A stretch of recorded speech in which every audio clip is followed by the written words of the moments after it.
വളരെ സന്തോഷത്തോടെ വളരെ സന്തോഷത്തോടെയാണ് ഇന്ന് നിങ്ങളുടെ മുന്നിൽ ഞാൻ വന്നു നിൽക്കുന്നത്. ഇവിടെ ഇരിക്കുന്ന ആദരണീയരായ സ്വാമിജിമാര്, ആദരണീയരായ നമ്മുടെ ഗുരുനാഥന്മാര്, ആദരണീയരായ നിങ്ങളുടെ രക്ഷിതാക്കൾ, അച്ഛനും അമ്മയും, എൻ്റെ മുന്നിലിരിക്കുന്ന മനോഹരമായ മനസ്സിൻ്റെ ഉടമകളായ മക്കളെ എന്ന് പറഞ്ഞത് നിങ്ങളെ ഞാൻ എൻ്റെ മക്കളെ പോലെ കണ്ടിട്ടൊന്നുമല്ല. മക്കളെ പോലെ അല്ല ഞാൻ കാണുന്നത്, എൻ്റെ സ്വന്തം മക്കളായിട്ട് തന്നെയാണ് കാണുന്നത്. എനിക്കും നിങ്ങളെ പോലെയുള്ള മക്കളുണ്ട്. അവർ വലുതായി, എന്നാൽ ഇപ്പോഴും അവരെനിക്ക് കൊച്ചു കുട്ടികൾ തന്നെയാണ്. നിങ്ങളുടെ മാതാപിതാക്കൾക്ക് നിങ്ങൾ എന്നും കൊച്ചു കുട്ടികളാണ്. ഇവിടെ ഉള്ള ഒരു പ്രതിസന്ധി എന്താണെന്ന് വെച്ചാൽ, കുഞ്ഞു മക്കൾ തൊട്ട് മുതിർന്നവർ കുറച്ചു പേരാണ്, ബാക്കിയൊക്കെ കുഞ്ഞു മക്കളാണ്. 5ാം ക്ലാസ് തൊട്ടുള്ള മക്കളാണ്. ഹയർ സെക്കൻഡറിക്കാർ എത്തിയിട്ടുണ്ടോ എന്ന് എനിക്കറിയില്ല. എത്തിയോ? ഒന്ന് കൈ പൊക്കാമോ? ഹയർ സെക്കൻഡറി കുറച്ച് പേര് എത്തിയിട്ടുള്ളൂ. 8ാം class and above, 8 and above. Okay. ഇവരോടൊന്ന് പറയണം, അവരോടൊന്ന് പറയണം, അവിടെ പുറകിലിരിക്കുന്ന നമ്മുടെ രക്ഷിതാക്കളോടൊന്ന് പറയണം, നിങ്ങൾക്ക് എന്ത് കേൾക്കാൻ പാടില്ല, അവർക്ക് എന്ത് കേൾക്കാം എന്ന ഒരു പ്രതിസന്ധി ഇവിടെ ഉണ്ട്. രണ്ടാമത്തെ പ്രതിസന്ധി, വളരെ കുറച്ച് സമയം നമുക്കുള്ളൂ. ഈ ഒരു വിഷയം പറയണമെങ്കിൽ ഒരു ദിവസം വേണം. അത്രയും അധികം അനുഭവങ്ങൾ, എനിക്ക് അനുഭവങ്ങളെ പറയാനുള്ളൂ കേട്ടോ. ഞാനൊരു അധ്യാപകനല്ല, ഒരു ശാസ്ത്രജ്ഞനല്ല, ഇത് പഠിക്കുന്ന ആളല്ല, സൈക്കോളജിസ്റ്റ് അല്ല, ഒന്നുമല്ല. പഠിക്കുന്ന ആളല്ല എന്ന് പറഞ്ഞത് തെറ്റാണ്. പഠിക്കുന്ന ആളാണ്.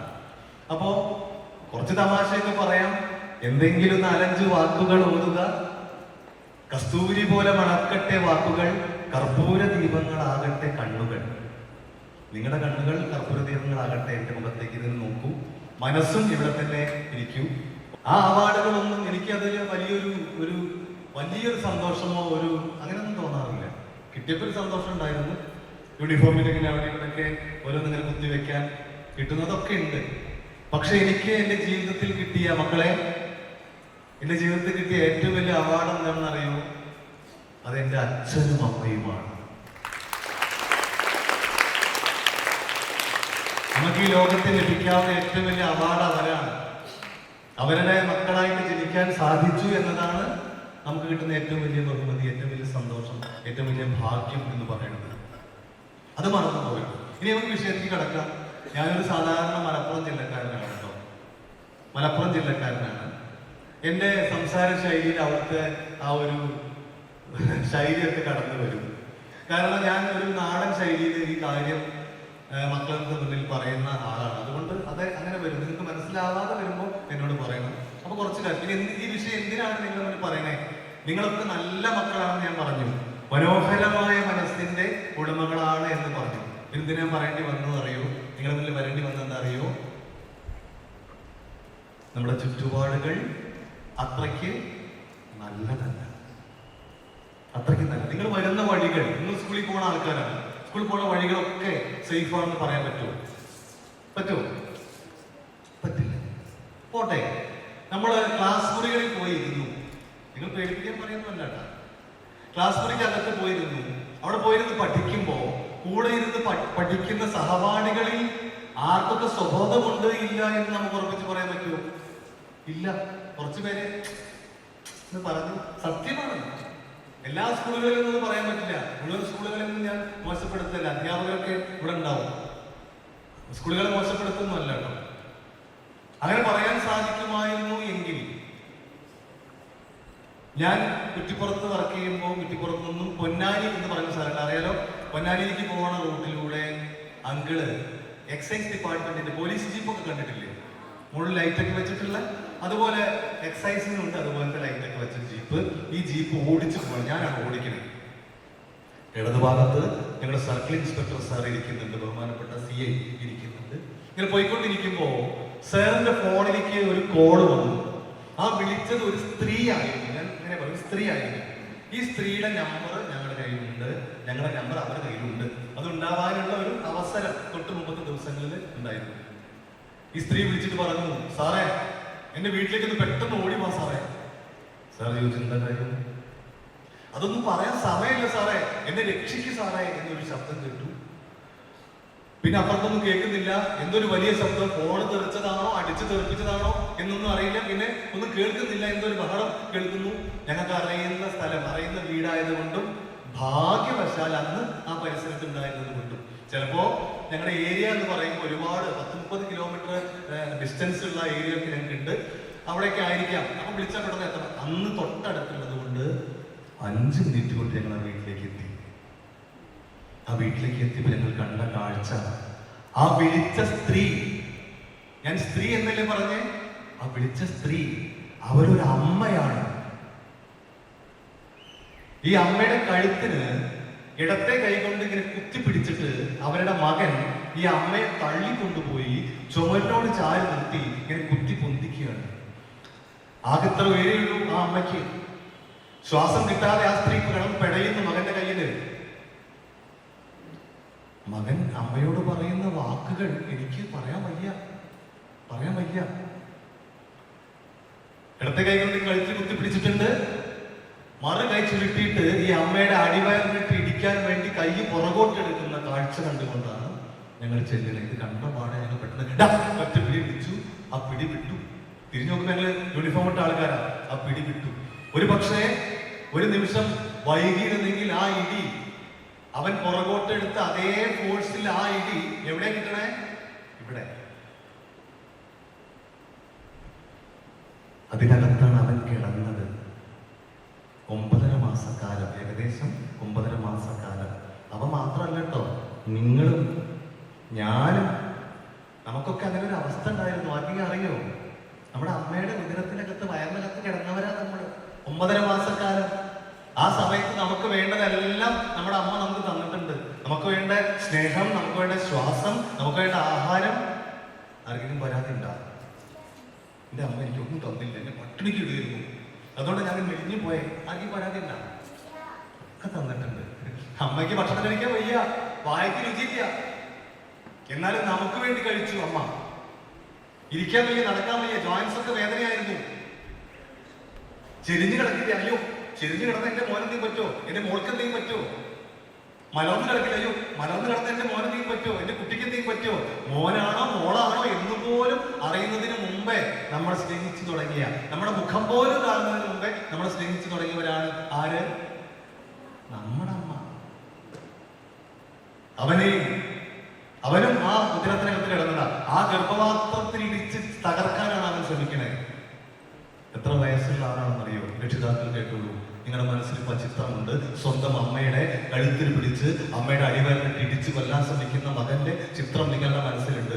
25, 30, 35, 40 വയസ്സുള്ള ഒരാളാണ് എന്നാണ് നിങ്ങളുടെ മനസ്സിലെങ്കിൽ അത് മാറ്റി വെച്ചോളൂ. അവന് വെറും 14 വയസ്സ് മാത്രമേ ഉണ്ടായിരുന്നുള്ളൂ. അവിടെയുള്ള പ്രധാനപ്പെട്ട സ്കൂളിൽ 9ാം ക്ലാസ്സിൽ പഠിക്കുന്ന വിദ്യാർത്ഥിയാണ് സ്വന്തം ഉമ്മയോട് ഈ ക്രൂരത ചെയ്യുന്നത്. അപ്പൊ അവൻ ക്ലാസ്സിനകത്ത് പോയിരുന്നാൽ എത്രത്തോളം വിശ്വസിച്ച് അവന്റെ സഹപാഠികൾ അവന്റെ കൂടെ ഇരിക്കും? സ്കൂളുകൾ സേഫ് ആണോ? അല്ല. എല്ലാ സ്കൂളുകളും കുഴപ്പമാണെന്നല്ല ഞാൻ പറയണേ.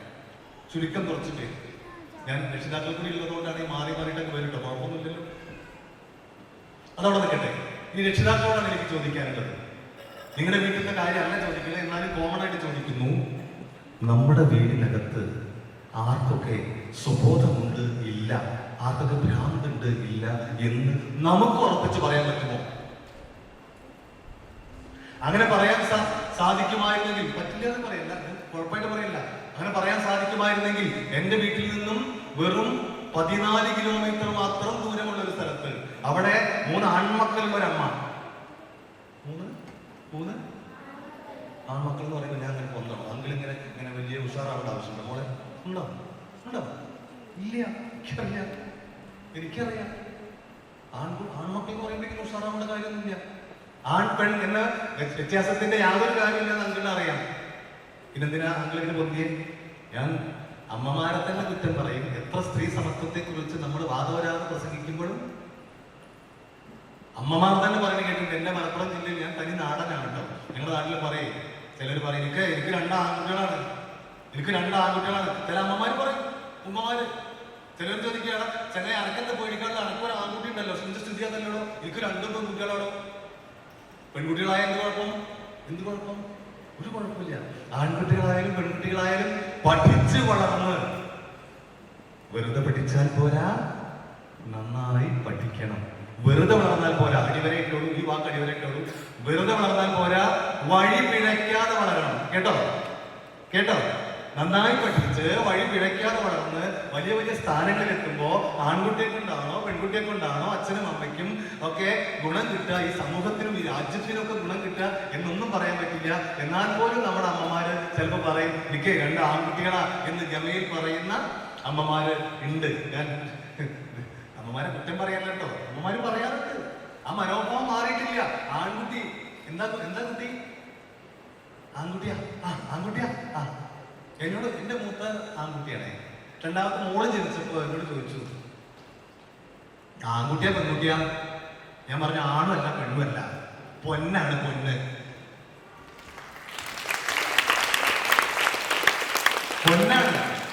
അപ്പോ ഈ അമ്മയും പറയുമായിരുന്നു, ഏത്, എന്റെ വീട്ടിൽ നിന്നും 14 കിലോമീറ്റർ മാത്രം ദൂരത്തുള്ള ആ വീട്ടിലെ ആ അമ്മ പറയുമായിരുന്നു, എനിക്ക് 3 ആൺകുട്ടികൾ.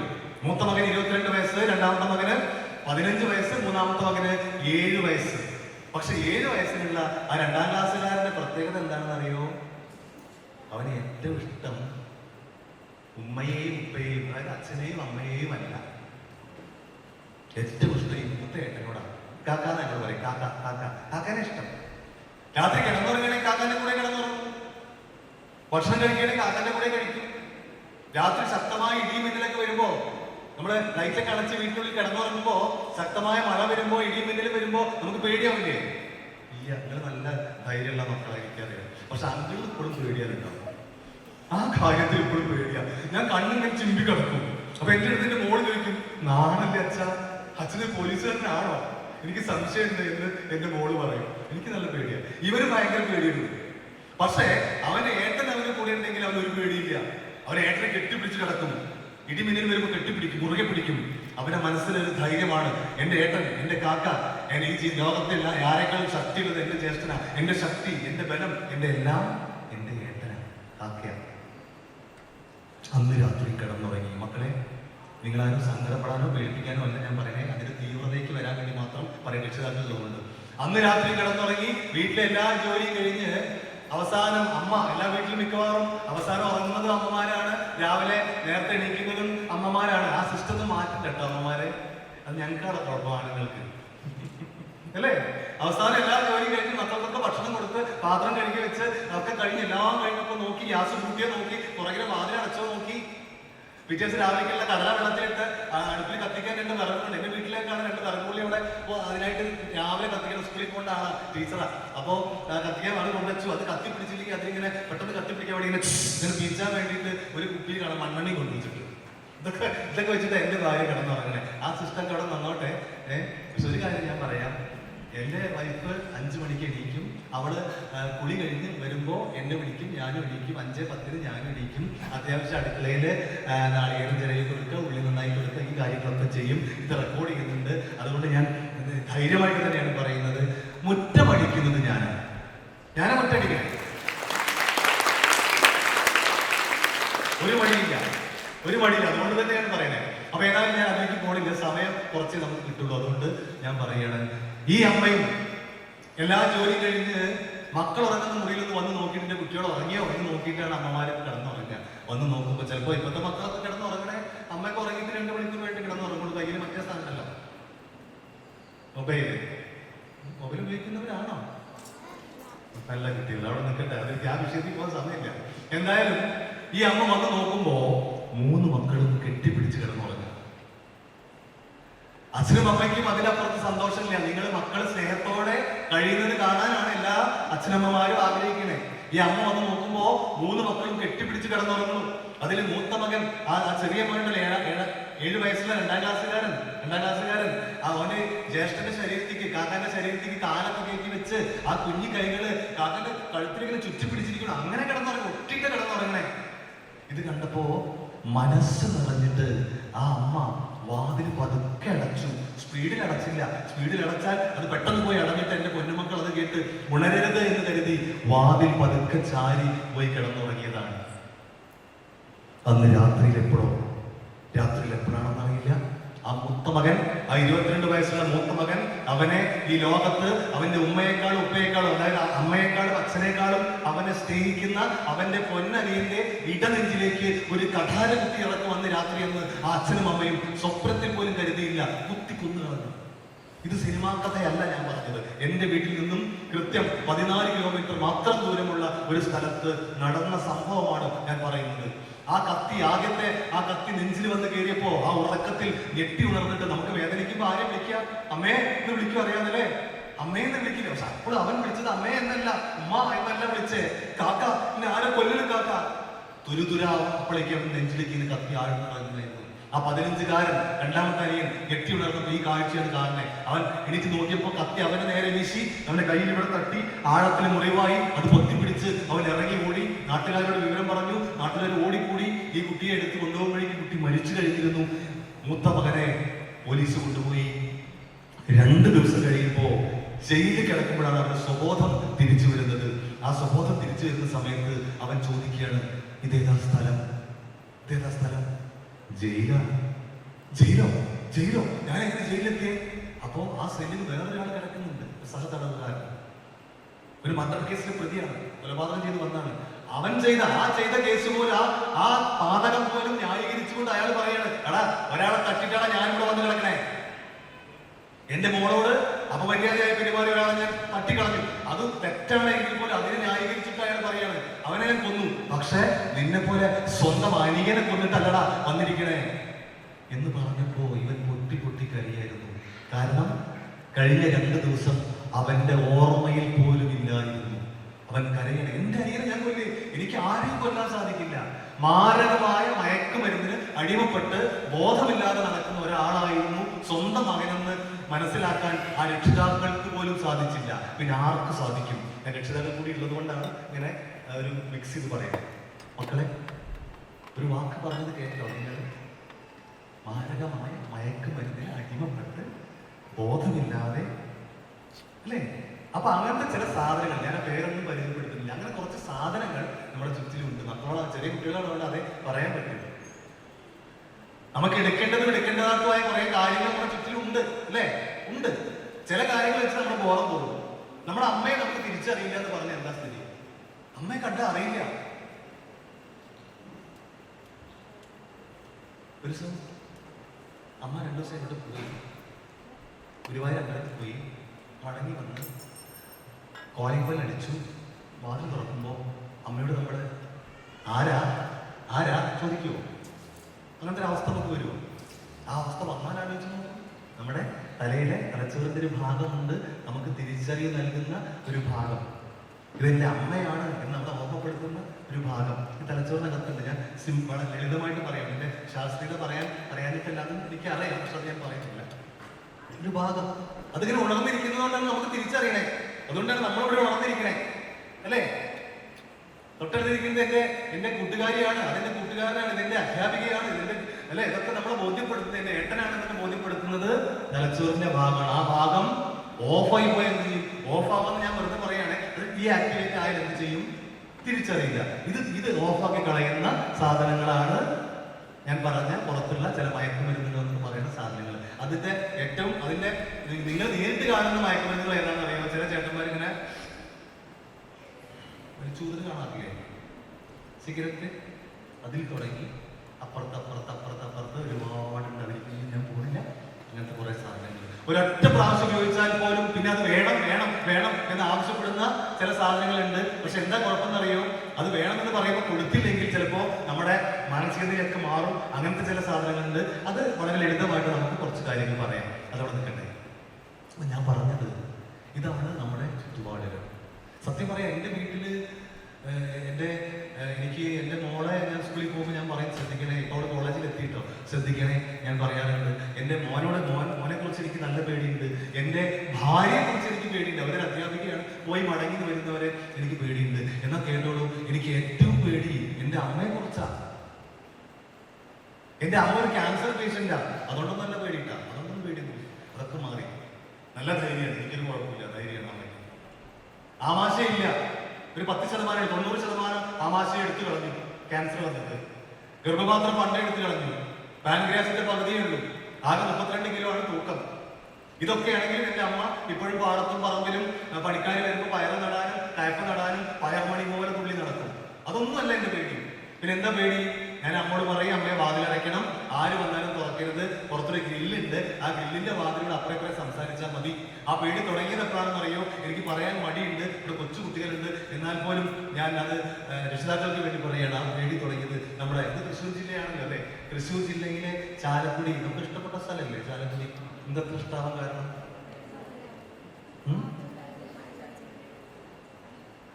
ഓടപ്പഴം പോലൊരു അല്ലേ നമ്മുടെ മണിച്ചേട്ടന്റെ നാട്. ഇഷ്ടമുള്ള നാടാണ്, എനിക്കും ഇഷ്ടമാണ്. പക്ഷേ അവിടെ നിന്നൊരു വാർത്ത വന്നത് നിങ്ങളോടല്ല പറയണേ, രക്ഷിതാക്കളോടാണ്. അവിടുന്ന് കുറച്ച് വർഷങ്ങൾക്ക് മുമ്പ് ഒരു വാർത്ത വന്നു. ആ വാർത്ത കേട്ട അന്ന് മുതലാണ് എനിക്ക് എന്റെ അമ്മയെ കുറിച്ചും പേടി തുടങ്ങിയത്. ആ വാർത്ത ഇതായിരുന്നു, നിങ്ങൾ വായിച്ചിരുന്നോ എനിക്കറിയില്ല. 90 വയസ്സുള്ള ഒരു മുത്തശ്ശിയെ 30 വയസ്സുള്ള ഒരു യുവാവ് കൊന്നു കളഞ്ഞു. 90 വയസ്സുള്ള മുത്തശ്ശിയെ 30 വയസ്സുള്ള യുവാവ് കൊന്നു എന്നല്ല വാർത്ത. എങ്ങനെ കൊന്നു, എന്ത് ചെയ്തിട്ടാ കൊന്നേ എന്നത് പറയുന്നില്ല, എനിക്ക് പറയാൻ വയ്യ. ചുരുക്കി പറഞ്ഞാൽ 90 വയസ്സുള്ള മുത്തശ്ശിയെ പോലും ഒരു യുവതിയായിട്ട് അയാൾക്ക് തെറ്റിദ്ധരിക്കാമെങ്കിൽ, ഞാൻ കൂടുതൽ പറയണ്ടല്ലോ. ഇത് ഓഫായി പോയ ഒരുപാട് പേര് ചുറ്റിലുണ്ട്. അതാണ് മുരുകൻ കാട്ടാക്കട സാറിന്റെ ഒരു കവിതയുണ്ട്, കേട്ടിട്ടുണ്ട് നിങ്ങൾ? ഒരു 3-3.5 വയസ്സുള്ള ഒരു കൊച്ചുമോളും അമ്മയും തമ്മിലുള്ള സംസാരമാണ്. എന്താ സംസാരം എന്ന് പറയും? മോള് അമ്മയോട് ചോദിക്കുകയാണ്.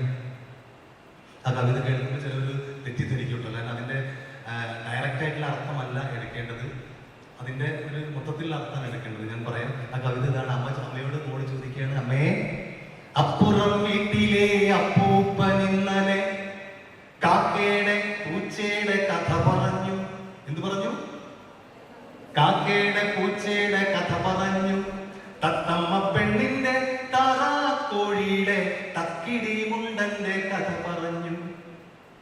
മുത്തങ്ങൾ തന്നെ മാറോടു ചേർത്തുകൊണ്ടൊത്തിരി നേരം കഥ പറഞ്ഞു. തൂക്കണാം കുരുവിയുടെ കഥ കേൾക്കുവാനമ്മേ, പോകയാണിന്ന് ഞാനക്കരയ്ക്ക്. ഇന്ന് തൂക്കണാംകുരുവിയുടെ കഥ പറയാന്ന് പറഞ്ഞിട്ടുണ്ട്. അത് കേൾക്കാൻ വേണ്ടി രാവിലെ തന്നെ കുട്ടി മോള് ഇറങ്ങി പോവാണ്. ഞാൻ പോട്ടെ അമ്മേ, ഇന്ന് തൂക്കണാംകുരുവിയുടെ കഥയാണ് പറയുന്നേ. ഇത് കേട്ടപ്പോ അമ്മ പറഞ്ഞു, മോളെ കേൾക്ക്, തൂക്കണാംകുരുവിയുടെ കഥ കേൾക്കുവാൻ മോളെ ഞാൻ ഇന്ന് പോരുന്നു നിന്റെ കൂടെ. ഒറ്റയ്ക്കിരിക്കുന്നൊരപ്പൂപ്പൻ ചൊല്ലുന്ന ഒറ്റ കഥയും കഥകളല്ല. ഒറ്റയ്ക്കു പോയി കഥകൾ നീ കേൾക്കേണ്ട, ഒക്കത്തു കേറി മറിഞ്ഞിടണ്ട. ഒറ്റയ്ക്ക് പോയിട്ട് എന്റെ മോള് കഥ കേൾക്കണ്ട, ഒക്കത്ത് കയറി മറിയും വേണ്ട. എന്താ കാര്യം? അപ്പൂപ്പനും മോളും നല്ലവരെങ്കിലും.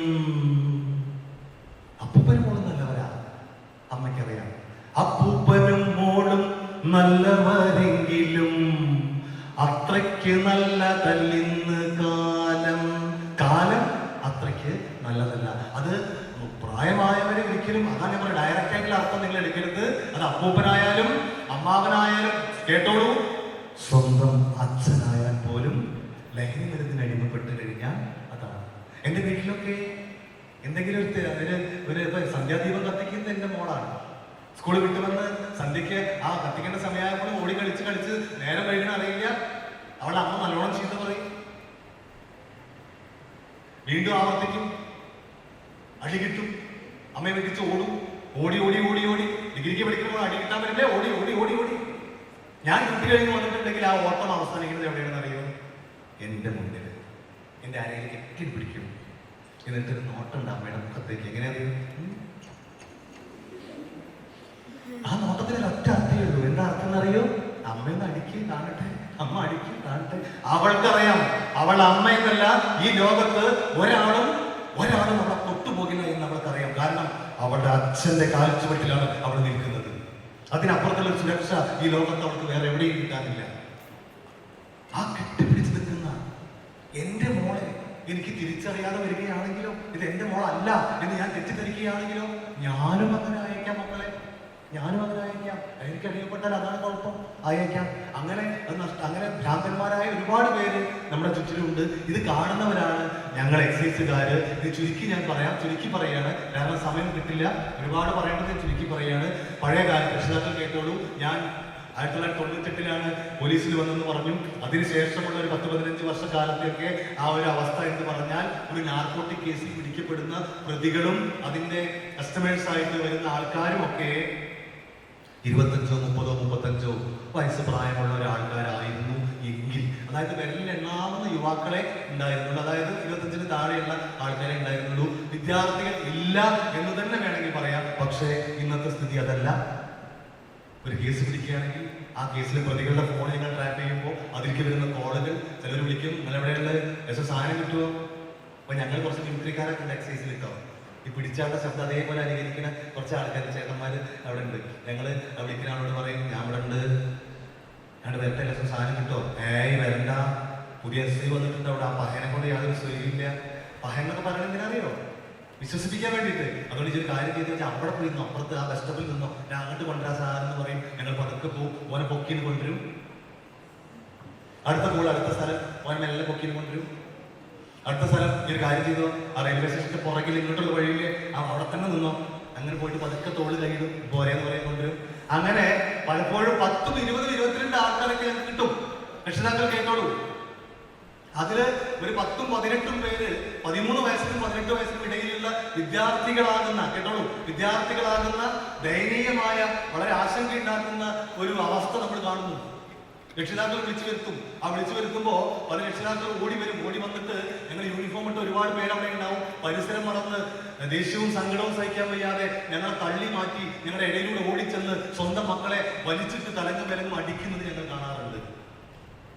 വേറെ ചിലര് ഒറ്റ നോട്ടനെ നോക്കുള്ളൂ, മുഖം പൊത്തി കരയും, പൊട്ടി കരയും. അപ്പൊ ഞങ്ങൾ ചോദിക്കും, എന്തിനാ കരയണേ? പറയും, സാറേ എന്റെ മോള് അവർക്ക് എന്ത് വേണമെങ്കിലും ഞാൻ സാധിച്ചു കൊടുത്തു. ഞങ്ങൾ വലിയ പണക്കാരൊന്നുമല്ല, പക്ഷെ അവരുടെ ആഗ്രഹം എല്ലാം സാധിച്ചു കൊടുക്കാറുണ്ട്. മൊബൈൽ ഫോൺ വേണമെന്ന് പറഞ്ഞു, വാങ്ങിച്ചു കൊടുത്തു. ഇപ്പൊ ഇന്ന് രാവിലെ പോകുമ്പോൾ ഫുട്ബോൾ കളിക്കാൻ ഒരു ഡ്രസ്സ് വേണം, ഒരു ബൂട്ട് വേണമെന്ന് പറഞ്ഞു. നല്ല കാര്യത്തിനല്ലേ? 2000 രൂപ കൊടുത്തു, വാങ്ങിച്ചട്ടെ. ആ 2000 രൂപയുമായിട്ട് അവൻ ഈ സാധനം വാങ്ങാനാണ് പോയതെന്ന് ഞങ്ങൾ അറിഞ്ഞില്ല സാറേ. ഞങ്ങളുടെ മോൻ ഞങ്ങളോട് ഈ ചതി ചെയ്യുമെന്ന് ഞങ്ങൾ കരുതിയില്ല സാറേ. ഞങ്ങളുടെ മോൻ ഞങ്ങളോട് ഈ ചതി ചെയ്യുമെന്ന് ഞങ്ങൾ കരുതിയില്ല. ഈ സെന്റൻസ്, ഇപ്പൊ ഞാൻ പറഞ്ഞ സെന്റൻസ് ഇതേ ടോണിൽ 100 കണക്കിന് രക്ഷിതാക്കൾ പറയുന്നത് ഞാൻ കേട്ടിട്ടുണ്ട്. അപ്പൊ കേരളത്തിലെ എക്സൈസുകാരും പോലീസുകാരും കൂടെ നോക്കുകയാണെങ്കിൽ എന്താ സ്ഥിതി? അതായത് ഞാൻ കേട്ടിട്ടുണ്ട് 100 കണക്കിന് രക്ഷിതാക്കൾ ഇതേ സെന്റൻസ് ഇതേ ടോണിൽ പറയുന്നത്. അതിന്റെ ഉത്തരം അതിൽ തന്നെയുണ്ട്, കരുതണമായിരുന്നു. കരുതലിന്റെ കുറവാണ്. നമ്മുടെ മക്കളൊക്കെ നല്ല മക്കളാണ്, ഒരു കുഴപ്പമില്ല, അവർ നല്ല തെളിഞ്ഞ മനസ്സിലുള്ള ആൾക്കാരാണ്. പക്ഷെ ആ തെളിഞ്ഞ മനസ്സിലേക്ക് അവരുടെ പ്രായത്തിന്റെ പ്രത്യേകതകളെ ചൂഷണം ചെയ്ത് ഇതിലേക്ക് കൊണ്ടുപോയി പെടുത്താൻ വേണ്ടിയിട്ട് ഒരു ലോബി പുറത്ത് പ്രവർത്തിക്കുന്നുണ്ട് എന്ന് നമ്മൾ മനസ്സിലാക്കണം. നമ്മുടെ മക്കളും വേണമെങ്കിൽ പോയേക്കാം എന്ന് നമ്മളൊന്ന് മനസ്സിലാക്കണം. കാരണം അവരുടെ ഇമോഷണൽ ബ്രെയിൻ, 8ാം ക്ലാസ്സുകാരെ കൂടി ഇരിക്കുന്നുണ്ടല്ലോ, 8 തൊട്ട് ഏകദേശം 10, 11 വയസ്സാകുമ്പോഴേക്കും അവരുടെ തലച്ചോറിനകത്തുള്ള ഇമോഷണൽ ബ്രെയിൻ സുഖം മാത്രം അന്വേഷിച്ച് നടക്കുന്ന ഒരു ഭാഗമുണ്ട് തലയ്ക്കകത്ത്. സുഖം മാത്രം അന്വേഷിച്ച് നടക്കുന്ന ഭാഗം, അത് ഒരു 10, 11 വയസ്സാകുമ്പോഴേ പരിപൂർണമായിട്ട് ഡെവലപ്പ് ചെയ്യും. അപ്പൊ സുഖം കിട്ടുന്ന വഴികളിലേക്ക് അവർ പോകും. എങ്ങനെ സുഖം കിട്ടും? അധ്യാപകരുടെ തറുതല പറയുമ്പോൾ ഒരു സുഖം കിട്ടും, രക്ഷിതാക്കളുടെ തട്ടിക്കേറുമ്പോൾ ഒരു സുഖം കിട്ടും, ഒരു അടിപിടി ഉണ്ടാക്കുന്ന ഒരു സുഖം കിട്ടും. അവരെ കുഴപ്പമില്ല, അത് ഇമോഷണൽ ബ്രെയിൻ പ്രേരിപ്പിക്കുകയാണ്. ഓപ്പോസിറ്റ് സെക്സിനെ കാണുമ്പോൾ ഒരു സുഖം കിട്ടും, അത് പ്രകൃതിയുടെ നിയമമാണ്. പക്ഷേ ഈ പോകുന്ന വഴി തെറ്റാണ് എന്ന് ബോധ്യപ്പെടുത്തുന്ന അവരുടെ തലച്ചോറിൽ ഞാൻ നേരത്തെ പറഞ്ഞ ആ ഒരു ഫ്രോണ്ടൽ ലോബും അതിനോട് ചേർന്ന് പ്രീ ഫ്രോണ്ടൽ കോർട്ടെക്സും ചേർന്ന ആ ഒരു ഭാഗം, കോഗ്നിറ്റീവ് ബ്രെയിൻ എന്നൊക്കെ ശാസ്ത്രജ്ഞന്മാർ പറയുന്ന ആ ഭാഗം ഡെവലപ്പ് ചെയ്തിട്ടില്ല. അത് ഡെവലപ്പ് ചെയ്യണമെങ്കിൽ മിനിമം ഒരു 19 വയസ്സ് തൊട്ട് 25 വയസ്സ് വരെ ആവണം അത്രേ. ഞാൻ അതിലേക്ക് പോണില്ല കേട്ടോ, ആ ശാസ്ത്രത്തിലേക്ക് പോണില്ല. അങ്ങനത്തെ ഒരു വല്ലാത്ത ഒരു അവസ്ഥയിലാണ് ഈ മക്കള്, ഈ 10 വയസ്സുള്ള മക്കള്. അപ്പൊ സ്വാഭാവികമായും നമുക്ക് എന്ത് ചെയ്യാൻ പറ്റും? അവരുടെ ആ കോഗ്നിറ്റീവ് ബ്രെയിൻ ഡെവലപ്പ് ചെയ്യാനുള്ള ഇൻഫർമേഷൻസ് കൊടുക്കാം. അത് കൊടുക്കാനാണ് ഇപ്പോ നമ്മുടെ ഈ ഇത്രയും ഒരു നല്ല ഒരു ആശ്രമ പരിസരത്ത് ഇന്ന് ഈ ഒരു ക്യാമ്പ് സംഘടിപ്പിക്കുന്നതിന് വേണ്ടിയിട്ടാണ് ഇവരുടെ കോഗ്നിറ്റീവ് ബ്രെയിൻ ഡെവലപ്പ് ചെയ്യണം.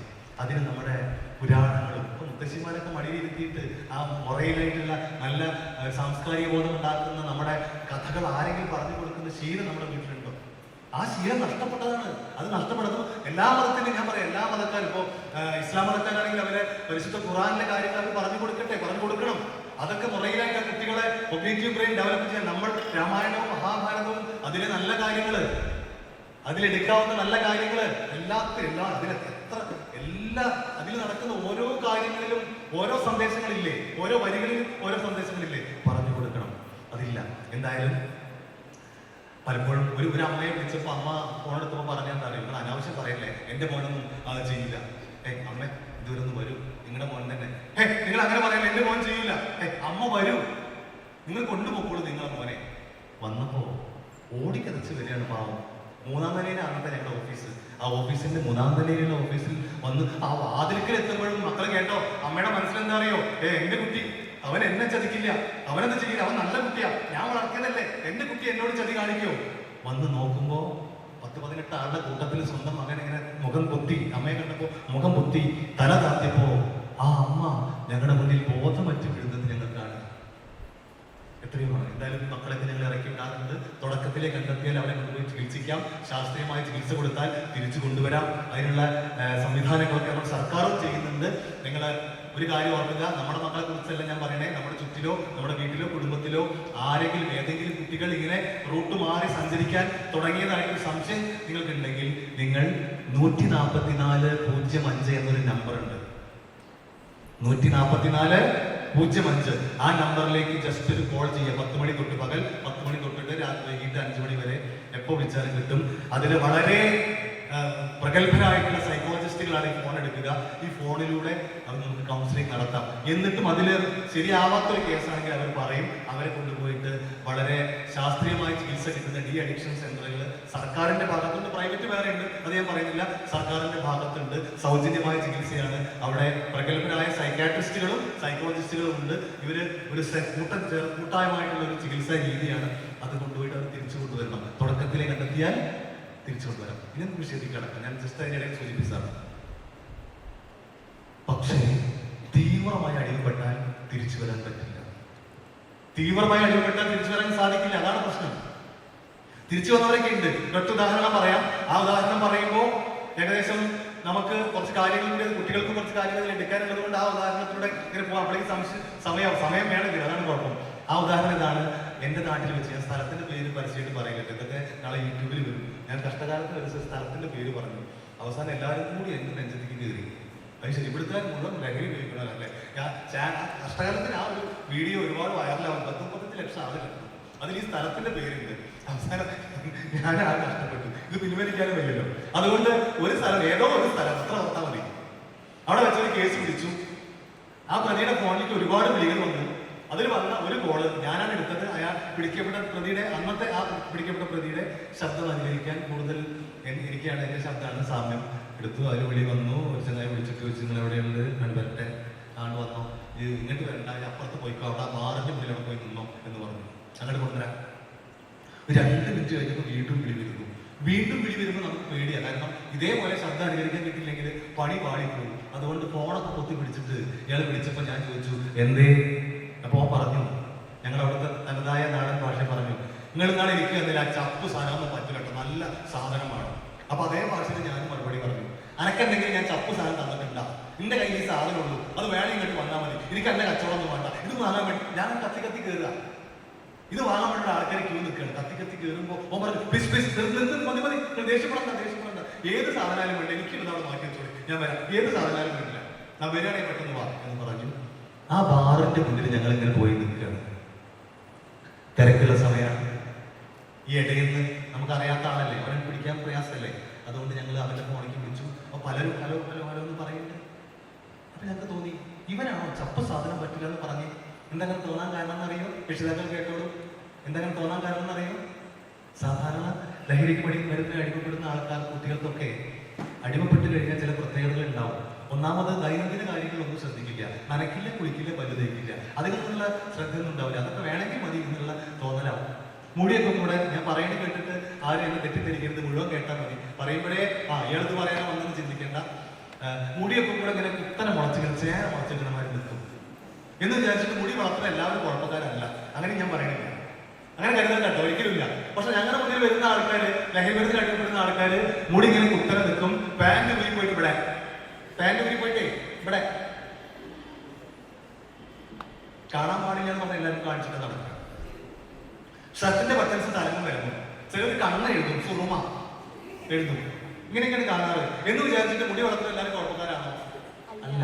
കാരണം ഞങ്ങൾ പട്രോളിങ് പോകുമ്പോൾ ഇതുപോലെ മുടി വളർത്തുന്നവരെ കണ്ട ഫസ്റ്റ് ലക്ഷണം അതാ, ഞങ്ങൾ വണ്ടി വിളിക്കും, തപ്പി നോക്കി, ഒന്നും ഉണ്ടാവില്ല, നല്ല കുട്ടികളായിരിക്കും. സംശയമാണ്. ഇപ്പൊ എന്റെ മോൻ തന്നെ, ഇപ്പൊ അവൻ M.Tech പഠിക്കുകയാണ്, അവൻ തന്നെ മുടി ഏകദേശം ഇങ്ങനെ കുത്തനെ മുളച്ച് ഇങ്ങനെയൊക്കെ വളർത്തി വന്നപ്പോ ഞാൻ ചോദിക്കും, എന്ത് കോലാണ് ചങ്ങായി ഇത്, മര്യാദ പോയി മുടി വെട്ട എന്ന് പറയുമ്പോ അവൻ ചോദിക്കും, അച്ഛനെന്തിന്റെ കുഴപ്പമാണ്? അച്ഛൻ ആദ്യം അച്ഛന്റെ മനസ്സിൽ നിന്ന് ഈ മനോഭാവം മാറ്റ്, മുടി വളർത്തിയാൽ കുഴപ്പമാണെന്നുള്ള മനോഭാവം മാറ്റ്. പക്ഷെ നമ്മുടെ മനസ്സിൽ ഇത് കിടക്കില്ലേ അത്. പക്ഷെ ആ മനോഭാവം മാറ്റിയപ്പോഴാണെന്ന് അറിയോ, 2018 അറിയോ മക്കൾക്ക്? 2018 ഏതാ? സിനിമയല്ലേ? സിനിമയെ കുറിച്ചല്ല ഞാൻ പറഞ്ഞത്. 2018 എന്ന വർഷം ഒരു ശക്തമായ പ്രളയം ഉണ്ടായി, അത് ഓർമ്മയുണ്ടോ? അങ്കിളിനൊക്കെ ഡ്യൂട്ടി പൊന്നാനിയിലായിരുന്നു. മരിപ്പുറമ്പ് എന്ന് പറഞ്ഞൊരു സ്ഥലമുണ്ട്, ആ പൊന്നാനിയിലെ ഭാരതപ്പുഴ അറബിക്കടലിൽ ചേരുന്ന ഒരു ഭാഗമാണ്. അവിടെ ശക്തമായ വെള്ളപ്പൊക്കത്തില്, ഭാരതപ്പുഴയ്ക്ക് വലിയ വീതിയാണ് അവിടെ കേട്ടോ, ഒരു 1.5 കിലോമീറ്റർ വീതി ഉണ്ട്. കരയേത് കടലേത് പുഴയേത് എന്ന് തിരിച്ചറിയാൻ പറ്റാത്ത അത്രയും ശക്തമായ വെള്ളപ്പൊക്കമാണ്. രക്ഷാപ്രവർത്തനം നടത്തുന്ന പോലീസും എക്സൈസും ഒക്കെ ഉണ്ട്. ഞങ്ങൾ തോണികളിൽ കയറൊക്കെ കൊടുത്ത് ആൾക്കാരെ രക്ഷപ്പെടുത്തുന്നു. അക്കരെ നിൽക്കുന്ന മരങ്ങൾ കടവഴി ഇക്കരയ്ക്ക് വരുന്നു, വീടിന്റെ സൺഷെയ്ഡിന് മുകളിൽ കയറി നിൽക്കുന്നു. ഞങ്ങൾ പോലും ഈ ഒഴുക്ക് വരുമ്പോൾ പേടിച്ച് നിൽക്കുക, പുറത്ത് കാണിക്കുന്നില്ല, മനുഷ്യന്മാരാണല്ലോ, എന്നാലും ചെറിയൊരു പേടി നമ്മുടെ മനസ്സിലുണ്ട്. അങ്ങനെ നമ്മൾ പോലും ഒരു ഇത്തിരി പേടിച്ചു പോകുന്ന സമയത്ത് മക്കൾ കേട്ടോ, ഇതുപോലെ മുടി വളർത്തിയ കുറെ ആൺകുട്ടികൾ വന്നിട്ടാണ് ജീവൻ പണയം വെച്ച് അവിടെ രക്ഷാപ്രവർത്തനം നടത്തിയത്. അവിടെ വന്നത് ചില കുറ്റിക്കുളത്തുള്ള ജീപ്പിലാണ്, അവര് വന്നത് ചില കുറ്റിക്കുളത്തുള്ള ജീപ്പിലാണ്. തേളിലേക്ക് മാറി, തേൾ ഒരു ടയർ ഇങ്ങനെയൊക്കെ. പക്ഷെ നിയമവിരുദ്ധമാണ്. പക്ഷെ ഒരു പ്രത്യേകത ഉണ്ട്, അത് പറയാതിരിക്കാൻ വയ്യ. അവിടെ വന്ന കുട്ടികൾ എങ്ങനെ മുടി വളർത്തട്ടെ, അവരൊക്കെ യാതൊരു ലഹരിക്കും അടിയപ്പെടാത്ത നല്ല ഒന്നാന്തരം തെളിഞ്ഞ മനസ്സുള്ള മക്കളായിരുന്നു. അവർ ഞങ്ങളുടെ മുന്നിൽ ലഹരിമരുന്നിന് അടിയപ്പെട്ട് വരുന്ന ആൾക്കാര് ഭ്രാന്തന്മാരാണ്. ഇതാണ് വ്യത്യാസം, ഈ ഒരു വ്യത്യാസമുള്ളത്. അതുകൊണ്ട് മുടി എങ്ങനെ വേണമെങ്കിൽ വളർത്താം. പക്ഷെ ഒരു കാര്യമുണ്ട്, നമ്മളൊരു ജോലിക്ക് വേണ്ടി ഒരു ഇന്റർവ്യൂവിന് പോകുമ്പോ, നല്ലൊരു കോഴ്സിന് വേണ്ടി ഒരു ഇന്റർവ്യൂവിന് പോകുമ്പോ ഇതൊക്കെ ഒരു ഡിസ്ക്വാളിഫിക്കേഷൻ ആയിട്ടാണ് കണക്കാക്കണേ. ഇപ്പൊ എന്റെ മോൻ IIT-യിലാണ് പഠിക്കുന്നത്, മദ്രാസ് IIT-യിലാണ്. അവിടുത്തെ ഒരു ഇന്റർവ്യൂവിന് വേണ്ടി പോവുകയാണെങ്കിൽ അപ്പൊ ഈ മുടി വളർത്തലൊക്കെ ഒരു ഡിസ്ക്വാളിഫിക്കേഷൻ. ഇപ്പൊ നമുക്ക് ആഗ്രഹം വളർത്താം. സത്യം പറയാം, എനിക്ക് നല്ല ആഗ്രഹമുണ്ട് മുടിക്കൊന്ന് നന്നായി വളർത്തണം, ഒരു കടുക്കനിടണം കാതില്, പിന്നെ കയ്യിൽ റിങ് ഇടണം, നല്ല ആഗ്രഹം. നടക്കുമോ? എന്റെ ജോലിയിൽ നടക്കുമോ? നടക്കില്ല, നാളെ വരണ്ടെന്ന് പറയും. അതുകൊണ്ട് റിട്ടയർ ചെയ്യാൻ വേണ്ടി കാത്തു നിൽക്കുകയാണ്, മുടി വളർത്താനും കടുക്കനിടാനും കയ്യില് മറ്റേ സാധനം ഇടാനും. അപ്പൊ റിട്ടയർ ചെയ്യേണ്ടിച്ചിട്ടാണ് ഞാൻ കാത്തു നിൽക്കണേ. അപ്പൊ അതോടെ നിൽക്കട്ടെ, ആഗ്രഹങ്ങളൊക്കെ നമുക്ക് സാധിക്കണം. എന്തായാലും ഈ ചെറുപ്പക്കാരൻ നല്ല ചെറുപ്പക്കാരൻ, ഇവൻ അങ്ങനെയൊന്നുമില്ല. സാധാരണ ലഹരിമരുന്ന് അടിയപ്പെടുന്ന ആൾക്കാർക്ക് കാണും ലക്ഷണമൊന്നുമില്ല. വീണ്ടും വിളിച്ചു, അപ്പൊ അവൻ തന്നെ ഹലോ ഹലോ എന്ന് പറയുന്നുണ്ട്. ഞങ്ങൾ പതുക്കെ ചെന്ന് ഓന്റെ തോളിൽ ഇങ്ങനെ പുറകിലൂടെ കൈയിട്ട് ചെവിയിൽ പതുക്കെ പറഞ്ഞു, ഒച്ചയും വിളി ഉണ്ടാക്കണ്ട, ബഹളം വെക്കണ്ട. അതായത് പുതിയൊരു വാക്കുണ്ട്, നമ്മുടെ മക്കളുടെ ഒരു വാക്ക്, ചെറുപ്പക്കാരുടെ ഒരു വാക്കുണ്ട്, എന്താണ്? സീൻ ഉണ്ടാക്കണ്ട, പതുക്കെ പോരെ. ഞങ്ങൾ എക്സൈസുകാരാണ്, കൊണ്ടുപോയി വരയ്ക്കാൻ തുടങ്ങി. അപ്പുറത്തെ ഗസ്റ്റ് ഹൗസ് ജീപ്പിനകത്ത് അവനെ കയറ്റിരുത്തി. രക്ഷിതാക്കൾ കേട്ടോളൂ. അവൻ ആദ്യം പറഞ്ഞ വാക്ക് എന്താണെന്ന് അറിയോ? സാറേ, എത്ര പൈസ വേണമെങ്കിൽ പറഞ്ഞു, ഞാൻ തരാം. എത്ര പൈസ വേണമെങ്കിൽ പറയാം. അവൻ പറയാം. ഞങ്ങൾ ചോദിച്ചു, ഇത് വലിയ പൈസ തരണല്ലേ, എൻ്റെ കയ്യിൽ ഒരുപാട് പൈസ ഉണ്ടല്ലേ? അല്ല സാറേ, കളിയാക്കല്ലേ സാറേ. പിന്നെന്തേ സാറേ? എൻ്റെ അച്ഛനോട് അമ്മോട് പറയില്ലേ ഈ കാര്യം? എന്താ പറഞ്ഞാൽ സാറേ, എൻ്റെ അച്ഛനും ഇത് അറിഞ്ഞാൽ, ഞാനത് ഉപയോഗിക്കുന്ന ഇവരറിഞ്ഞാൽ ആ നിമിഷം ഒരു മരിച്ചു കളയും സാറേ, അവർ ആത്മഹത്യ ചെയ്യും. അതാണ് എൻ്റെ അച്ഛനമ്മ. പിന്നെ എന്തിനാണ് ഈ പണിക്ക് പോയെ? അച്ഛനും അമ്മയും അറിഞ്ഞാൽ ആത്മഹത്യ ചെയ്യും. അത്രയും വിഷമം അവരുടെ മനസ്സിലുണ്ടാക്കുമെങ്കിൽ പിന്നെ എന്തിന് നീ പണിക്ക് പോയി എന്ന് ചോദിച്ചപ്പോ അവൻ പറഞ്ഞ വാക്കുകൾ രക്ഷിതാക്കളാണ് കൂടുതൽ കേൾക്കേണ്ടത്, നിങ്ങളാണ് കൂടുതൽ കേൾക്കേണ്ടത്. മക്കളും കേട്ടോളൂ. അവൻ നിങ്ങളുടെ പ്രായത്തിൽ പഠിക്കുമ്പോ, മക്കളെ നിങ്ങളുടെ പ്രായത്തിൽ പഠിക്കുമ്പോ അവനൊരു പ്രത്യേകത ഉണ്ടായിരുന്നു. ആ പ്രത്യേകത നിങ്ങൾക്ക് ഉണ്ടാവണം എന്നാണ് ഞാൻ ആഗ്രഹിക്കണേ. ഉണ്ട് എന്ന് ഞാൻ വിശ്വസിക്കട്ടെ. എന്താ പ്രത്യേകത എന്നറിയോ? നമ്മുടെ സിലബസിനകത്ത് മാത്രം നിൽക്കാതെ അവൻ എന്ത് ചെയ്യുന്നറിയോ? ആഴ്ചയിൽ ഒരു ദിവസമെങ്കിലും ലൈബ്രറിയിൽ പോവും, 2 ബുക്കെങ്കിലും എടുക്കും. ഒരാഴ്ച കൊണ്ട് 2 പുസ്തകങ്ങളെങ്കിലും മനസ്സിരുത്തി വായിക്കും. ആ ശീലം ഉണ്ടായിരുന്നു, വായനാശീലം. ഉണ്ടോ? ഉണ്ട്. അതാ മോൻ കൈ നോക്കി അവിടെ നോക്കി കണ്ട. ആ നല്ല മക്കള്, നല്ല മക്കള്. ഓ വെരി ഗുഡ്, വെരി ഗുഡ്. വായിച്ചാലും വളരും, വായിച്ചില്ലെങ്കിലും വളരും. വായിച്ചാലോ, വായിച്ചു വളർന്നാലോ വിളയും, 100 മേനി വിളയും. വായിക്കാതെ വളർന്നാലോ വളയും. ആരാ പറഞ്ഞേ? കുഞ്ഞിനി മാഷെ കണ്ടോ എന്ന് ഞാൻ ചോദിക്കുന്നില്ല, കണ്ടിട്ടില്ല. നിങ്ങൾ കേട്ടിട്ടുണ്ടാവും അല്ലേ? കുഞ്ഞിനി മാഷ് കൊച്ചു കൊച്ചു കവിതകളാണ് എഴുതുക. നല്ല അങ്ങനെ അതിൽ ഒരുപാട് സന്ദേശങ്ങൾ ഉണ്ടാവും. ആ കൊച്ചു കൊച്ചു കവിതകൾ ഏറ്റ് ചൊല്ലുന്നവർ 6 കുട്ടികളുണ്ടായിരുന്നു. മക്കൾ കേട്ടോ? 6 കുട്ടികൾ. ആ മാഷങ്ങൾ ചൊല്ലിത്തരും, അത് ഏറ്റ് ചൊല്ലുന്ന 6 കുട്ടികൾ. റേഡിയോ നിലയങ്ങള്, ദൂരദർശൻ, അതിലൂടെയൊക്കെ ഇങ്ങനെ പോകും. ഈ പരിപാടികൾ ഉണ്ടാവും, സ്കൂളുകളിലൊക്കെ പരിപാടി ഉണ്ടാവും. ആ 6 കുട്ടികളിൽ ഒരു കുട്ടിയായിട്ട് മാഷ കൂടെ ഒരു 2 വർഷം ഞാനും ഉണ്ടായിരുന്നു. അങ്ങനെ ഒരു സന്തോഷം എനിക്കുണ്ട്. മാഷ ഏതെങ്കിലും കവിത ആർക്കെങ്കിലും അറിയോ? കുട്ടികളുള്ളതുകൊണ്ട് അവർ ഉറങ്ങാതിരിക്കാനാണ് ഇടയ്ക്ക് റൂട്ടൊക്കെ മാറണേ. എന്തെങ്കിലും കവിത അറിയോ? കുഞ്ഞിനി മാഷ ഏതെങ്കിലും കവിത? പപ്പടം അറിയാം? പപ്പടം അറിയില്ലേ? തിന്നണ പപ്പടം അറിയാം അല്ലേ? തിന്നണ പപ്പടം അറിയാം. കുഞ്ഞുണ്ണി മാഷ പപ്പടം അറിയാം നിങ്ങൾക്ക്? പരത്തി പറഞ്ഞാൽ പപ്പടകം. എന്താണ് പറയൂ? പരത്തി പറഞ്ഞാൽ പപ്പടകം, ഒതുക്കി പറഞ്ഞാൽ പപ്പടം. പപ്പടം വേഗം പറഞ്ഞാൽ പപ്പടം. പപ്പടം പപ്പടം നമ്മളെ കൂടുതൽ പറയാതല്ലേ? അമ്മേ 2 പപ്പടം വേണ്ട, 2 പപ്പടം. അമ്മ എന്റെ പപ്പടം ഏറ്റെടുത്തു, എന്റെ പപ്പടം ഏറ്റെടുത്തു. അമ്മേ പപ്പടം പപ്പടം പപ്പടം. നമ്മളെപ്പോ വേഗം പറയുന്നത് വേഗത്തിലാണ്. അപ്പൊ പരത്തി പറഞ്ഞാൽ പപ്പടകം, ഒതുക്കി പറഞ്ഞാൽ പപ്പടം, വേഗം പറഞ്ഞാൽ പപ്പടം. ഇത് ചുട്ടെടുത്തൊന്ന് അമർത്തിയാലോ കഴിഞ്ഞു.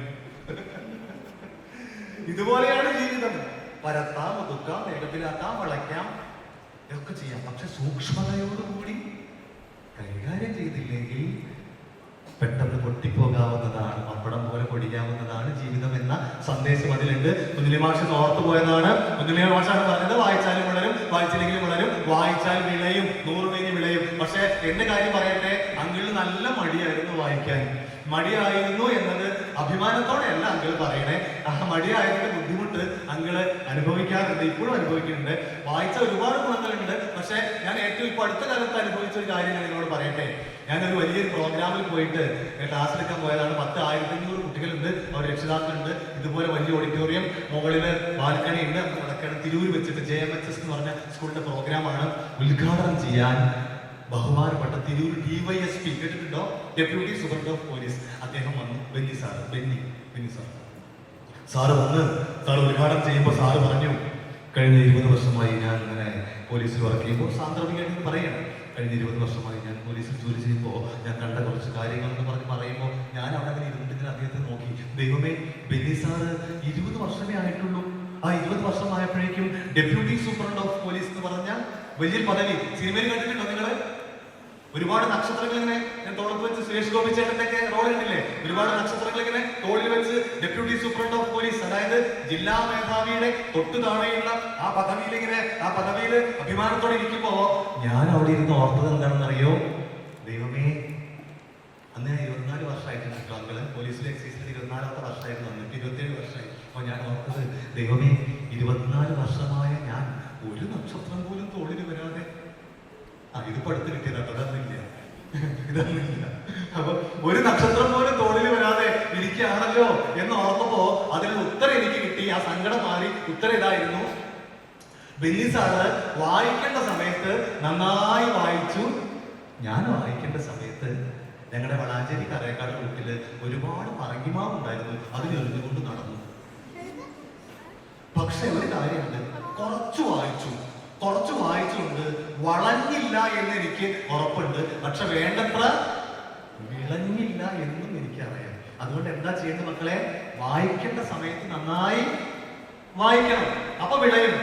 വേറെ മോശമായ വഴികളിലേക്ക് പോകില്ല. എന്തായാലും ഈ പിടിച്ച ആള് നല്ല പയ്യനാണ്, നന്നായി വായിക്കും. അത് ഞാൻ കുറച്ച് ഡ്രോപ്പ് ചെയ്യണ കഥ അനുഭവമാണ് പറയണേ. അവൻ ഹയർ സെക്കൻഡറി കഴിഞ്ഞു, രക്ഷിതാക്കൾ കേട്ടുള്ളൂ. ഹയർ സെക്കൻഡറി കഴിഞ്ഞു. ഹയർ സെക്കൻഡറിയില് 99.99% മാർക്കോടെ അവൻ സയൻസ്, മറ്റുള്ള വിഷയങ്ങൾ മോശമെന്നല്ല പറയണേ, സയൻസിന് ഒരു ഗുണം എന്താണെന്ന് അറിയോ? മറ്റെല്ലാ വഴികളിലേക്കും വന്ന് സഞ്ചരിക്കാൻ പറ്റും സയൻസ് എടുക്കാൻ. പക്ഷെ മറ്റുള്ളതാകുമ്പോൾ അത് ആ റൂട്ടിലൂടെ പോകാൻ പറ്റുന്നുള്ളൊരു പ്രത്യേകതയുണ്ട്. സയൻസിൽ മാർക്ക് വാങ്ങാൻ കുറച്ച് പ്രയാസമുണ്ട്. അവൻ 99.9% മാർക്കോടെ പാസ്സായി. ഏത് കോളേജിൽ ഏത് വിഷയത്തിന് ഏത് സബ്ജക്റ്റിന് അപേക്ഷിച്ച് അവൻ കിട്ടും. അവൻ ആഗ്രഹിച്ച ഒരു കോഴ്സ് ഉണ്ടായിരുന്നു. അവൻ രക്ഷിതാക്കളോട് പറഞ്ഞു, അച്ഛാ എനിക്ക് ഈ കോഴ്സിൽ ചേരണം. ഇത് രക്ഷിതാക്കളോടാണ് പറയുന്നത്. പക്ഷെ അച്ഛനും അമ്മയും അവരാഗ്രഹിച്ച ഒരു കോഴ്സിന് അവൻ ചേർത്തു. നല്ല കോഴ്സാണ്, നല്ല കോഴ്സാണ്. ഒരു കാര്യം ഓർത്തോളൂ, നമ്മുടെ മക്കളുടെ ഉപരിപഠനത്തിന് വേണ്ടിയിട്ടുള്ള കാര്യങ്ങൾ നമ്മൾ ചർച്ച ചെയ്യുമ്പോൾ അവരുടെ എല്ലാ വാശികളും എല്ലാം നമ്മൾ അനുവദിച്ചു കൊടുക്കണം എന്നല്ല ഞാൻ പറയണേ. പക്ഷേ ഹയർ സെക്കൻഡറി കഴിഞ്ഞിട്ടെങ്കിലും അവർ ഉപരിപഠനത്തിനുള്ള വഴി റൂട്ട് നമ്മൾ നോക്കുമ്പോൾ അവരുടെ അഭിപ്രായങ്ങൾ നമ്മളൊന്ന് സ്വീകരിക്കണം. നമുക്ക് നല്ലതെന്ന് തോന്നുന്ന കാര്യം പറഞ്ഞു കൊടുക്കണം, പറഞ്ഞ് കൺവിൻസ് ചെയ്യിക്കണം. എന്നിട്ട് അവരുടെ സമ്മതത്തോടു കൂടി വേണം അത് ചെയ്യാൻ. അതല്ല അവർ പറയാൻ എനിക്കിത് പറ്റില്ല എന്ന് പറയുകയാണെങ്കിൽ അവരുടെ ആഗ്രഹത്തിന്റെ വഴികളിൽ വളരാനുള്ള ഊർജ്ജം, അതിനുള്ള സംവിധാനം നമ്മൾ ഒരുക്കി കൊടുക്കാൻ വേണ്ടത്. ഇത് ഇവന്റെ ആഗ്രഹത്തിന് വിരുദ്ധമായിട്ട് അച്ഛനമ്മ അവനെ കൊണ്ടുപോയി ചേർത്തു. ഇനി അവൻ പറഞ്ഞത് കേട്ടോളൂ. അവൻ ക്ലാസ്സിൽ അവൻ 100 വട്ടം കരഞ്ഞു പറഞ്ഞു, എനിക്കിത് പറ്റില്ല, എനിക്കിത് പഠിക്കാൻ പറ്റില്ല, എന്റെ ആഗ്രഹത്തിലല്ല. അവൻ പറയാണ്, ഞാൻ ക്ലാസ്സിൽ പോയിരിക്കും, അധ്യാപകർ വരും, ക്ലാസ് എടുക്കും. ഒന്നും മനസ്സിലാവില്ല. കാരണം മനസ്സിൽ കിടന്നിങ്ങനെ തിളക്കിയാണ്, എന്റെ ആഗ്രഹം ഇതല്ല, എനിക്കിത് പഠിക്കാൻ സാധിക്കില്ല. മക്കളെ മക്കളെ മക്കളെ ഓക്കെ, നമ്മുടെ മനസ്സിലൊരു സങ്കടം ഉണ്ടെങ്കിൽ ക്ലാസ് മുറികളിൽ പോയിരുന്ന വല്ലതും പഠിയോ നമുക്ക് അധ്യാപകരെ ശ്രദ്ധിക്കാൻ പറ്റുമോ? പറ്റില്ല. നമ്മുടെ മനസ്സിൽ സങ്കടമുണ്ട്. ആ സങ്കടം ഉണ്ടാകുമ്പോൾ വീട്ടിലെന്തോ പ്രശ്നം ഉണ്ടായി, ടീച്ചർ മുഖത്തേക്ക് നോക്കിയിരിക്കുന്നുണ്ടാവും, തുറച്ചു നോക്കും. ടീച്ചർക്ക് അറിയാം നോട്ടം മാത്രമേ കിട്ടുള്ളൂ, ശ്രദ്ധ ഇവിടെ ഇല്ല. ചോക്ക് പൊട്ടിക്കും. ഇപ്പൊ ചോക്കല്ല, ഡിജിറ്റൽ ബോർഡാണ്. ഞങ്ങളൊക്കെ പഠിക്കുന്നത് ചോക്കാണ്.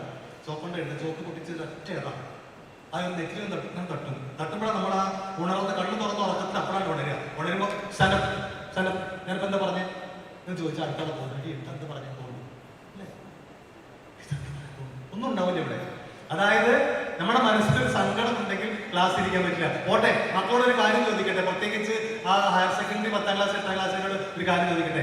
നമ്മുടെ മനസ്സിലൊരു കള്ളമുണ്ടെങ്കിൽ, ഈ പൊതുസമൂഹത്തിന് തെറ്റെന്ന് തോന്നുന്ന ഒരു കാര്യം നമ്മൾ ചെയ്യാണ്, ഒരു കള്ളം, നമ്മുടെ അച്ഛനമ്മയും തെറ്റാണെന്ന് പറയുന്ന ഒരു കാര്യം, നമ്മുടെ പ്രായത്തിന്റെ പ്രത്യേകത കൊണ്ടോ അറിയാതെ ഒരു കള്ളം നമ്മൾ ചെയ്യുന്നുണ്ടെങ്കിൽ ക്ലാസ്സിൽ ഇരിക്കാൻ പറ്റുമോ?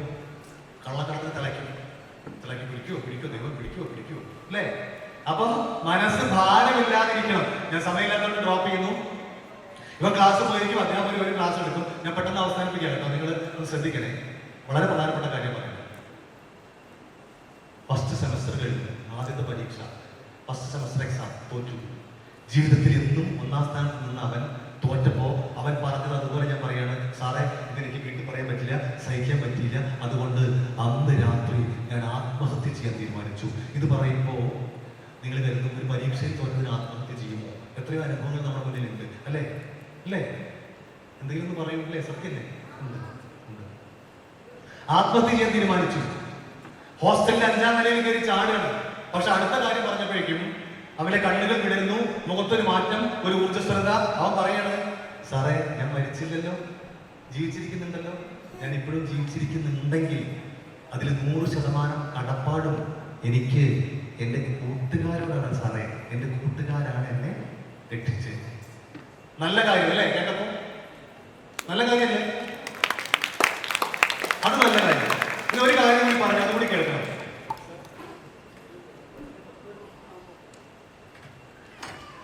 അതിനുശേഷം പറഞ്ഞോടി കേട്ടു. എന്താ പറഞ്ഞേ? കൂട്ടുകാരാണ് സാറേ എന്നെ രക്ഷിച്ച്, അവരാണ് സാറേ എന്നെ ജീവിക്കാൻ പ്രേരിപ്പിച്ച്. ഒരു കാര്യം കൂടി പറഞ്ഞു, എന്താ അറിയോ? കൂട്ടുകാരാണ് സാറേ എന്നെ രക്ഷിച്ച്, അവരാണ് സാറേ എന്നെ ജീവിക്കാൻ പ്രേരിപ്പിച്ച്, അവരാണ് സാറേ എനിക്ക് ആദ്യമായിട്ട് ഈ സാധനം തന്നെ. ആര്? കൂട്ടുകാര്. വെറും കൂട്ടുകാരല്ല. ഞങ്ങളുടെ നാട്ടിൽ മലപ്പുറം ജില്ലയിലേക്ക് എന്താ പറയാ അറിയാം? കൂട്ടുകാർക്ക് ചങ്ക്. വെറും ചങ്കല്ല, ചങ്ക് ബ്രോ. മരിച്ചാലും കൂടെ നിൽക്കും, കട്ടയ്ക്ക് കൂടെ നിൽക്കും. ഇപ്പൊ അത് മാറിയില്ലേ? ഇപ്പൊ എന്താ? ബെസ്റ്റി. നല്ലത് കൂട്ടുകാർ വേണം, നല്ല കൂട്ടുകാർ വേണം, നന്മ പറഞ്ഞു തരാൻ, നല്ലത് കാണിച്ചു തരാൻ. നമ്മുടെ തെറ്റിലേക്ക് പോകുമ്പോൾ ആ തെറ്റിന് കൂട്ടു നിൽക്കുന്ന കൂട്ടുകാരനോ കൂട്ടുകാരിയോ അല്ല നല്ല കൂട്ടുകാരൻ. ആ തെറ്റിന് കഴിഞ്ഞ് ഈ പരിപാടിക്ക് എന്നെ കിട്ടില്ല കേട്ടോ, ഇനി നീ ഇത് റിപ്പീറ്റ് ചെയ്താൽ എന്റെ അവനോട് ഞാൻ പറഞ്ഞു കൊടുക്കും എന്ന് പറയുന്ന കൂട്ടുകാരി അല്ലെങ്കിൽ കൂട്ടുകാരനാണ് നല്ല കൂട്ടുകാരൻ. അതല്ലാതെ എല്ലാ ചങ്കുകളും ആ ഹയർ സെക്കൻഡറി 10ാം ക്ലാസ്സിൽ നിന്ന് കേട്ടോ, എല്ലാ ചങ്കുകളും കട്ടയ്ക്ക് കൂടെ നിൽക്കും, മരിച്ചാൽ കൂടെ നിൽക്കും എന്നൊക്കെ പറയുന്നത് വെറുതെ കേട്ടോ. ഒറ്റ ഉദാഹരണം പറയാം. കുറ്റിപ്പുറം ഭാരതപ്പുഴയ്ക്ക് കുറുകെ ഒരു പാലമുണ്ട്. ഈ പാലത്തിന്റെ അടിയിൽ ഒരു ദിവസം ഒരു വിളി വന്നു. സാറേ, ആരെ വിളിച്ചു പറഞ്ഞു, സാറേ 5 പിള്ളേര് ഹയർ സെക്കൻഡറിക്കാർ ആ പാലത്തിന്റെ അടിയിൽ വന്നിരിക്കുന്നുണ്ട്. യൂണിഫോം ഇട്ട പിള്ളേരാണ്, അവർ സിഗരറ്റ് വലിക്കുന്നുണ്ട്, വേറെ എന്തോ ആണോ എന്ന് സംശയമുണ്ട് എന്ന് പറഞ്ഞ് ഞങ്ങൾ വേഷം മാറി അവിടെ പിടിക്കാൻ വേണ്ടി പതുക്കെ ചെന്ന് അവരെടുത്ത് എത്തുന്നതിന് ഒരു 10 മീറ്റർ മുന്നേ എത്തിയപ്പോഴേ അവർക്ക് മനസ്സിലായി ഇത് പോലീസോ എക്സൈസോ എന്താണ് മനസ്സിലായി. അവർ എണീറ്റ് ഓടി. നല്ല ഓട്ടക്കാരാ, നിങ്ങളുടെ പ്രായമാണല്ലോ, നല്ല ഓട്ടക്കാരാ. പക്ഷെ അതിലും വലിയ ഓട്ടക്കാർ എക്സൈസിലും ഉണ്ട്. അതാണ് കുഴപ്പം. പിന്നാലെ ഞങ്ങൾ ഓടി. ഇപ്പോഴും 52-ാമത്തെ വയസ്സിൽ ഇപ്പോഴും ഓടി പിടിക്കും, ഒരു കുഴപ്പമില്ല. ഒരു അത്രയും കോൺഫിഡൻസ് ഉണ്ട്.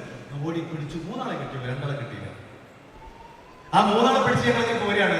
കുറെ ഇപ്പുറത്ത് എത്തിയപ്പോൾ ഞങ്ങൾ തിരിഞ്ഞു നോക്കി. ആ നിർത്താതെ ഓടിപ്പോയ, പിടി കിട്ടാതെ ഓടിപ്പോയ ആ 2 ആൾക്കാര് ഒരു 100 മീറ്റർ പോയാൽ അപ്പുറത്തായാലെങ്കിലും ഒന്ന് തിരിഞ്ഞു നോക്കട്ടെ, ഒന്ന് തിരിഞ്ഞു നോക്കും എന്നാണ് ഞങ്ങളുടെ പ്രതീക്ഷ. കാരണം എന്താ, 3 ചങ്കുകൾ ഞങ്ങളുടെ കയ്യിലാ.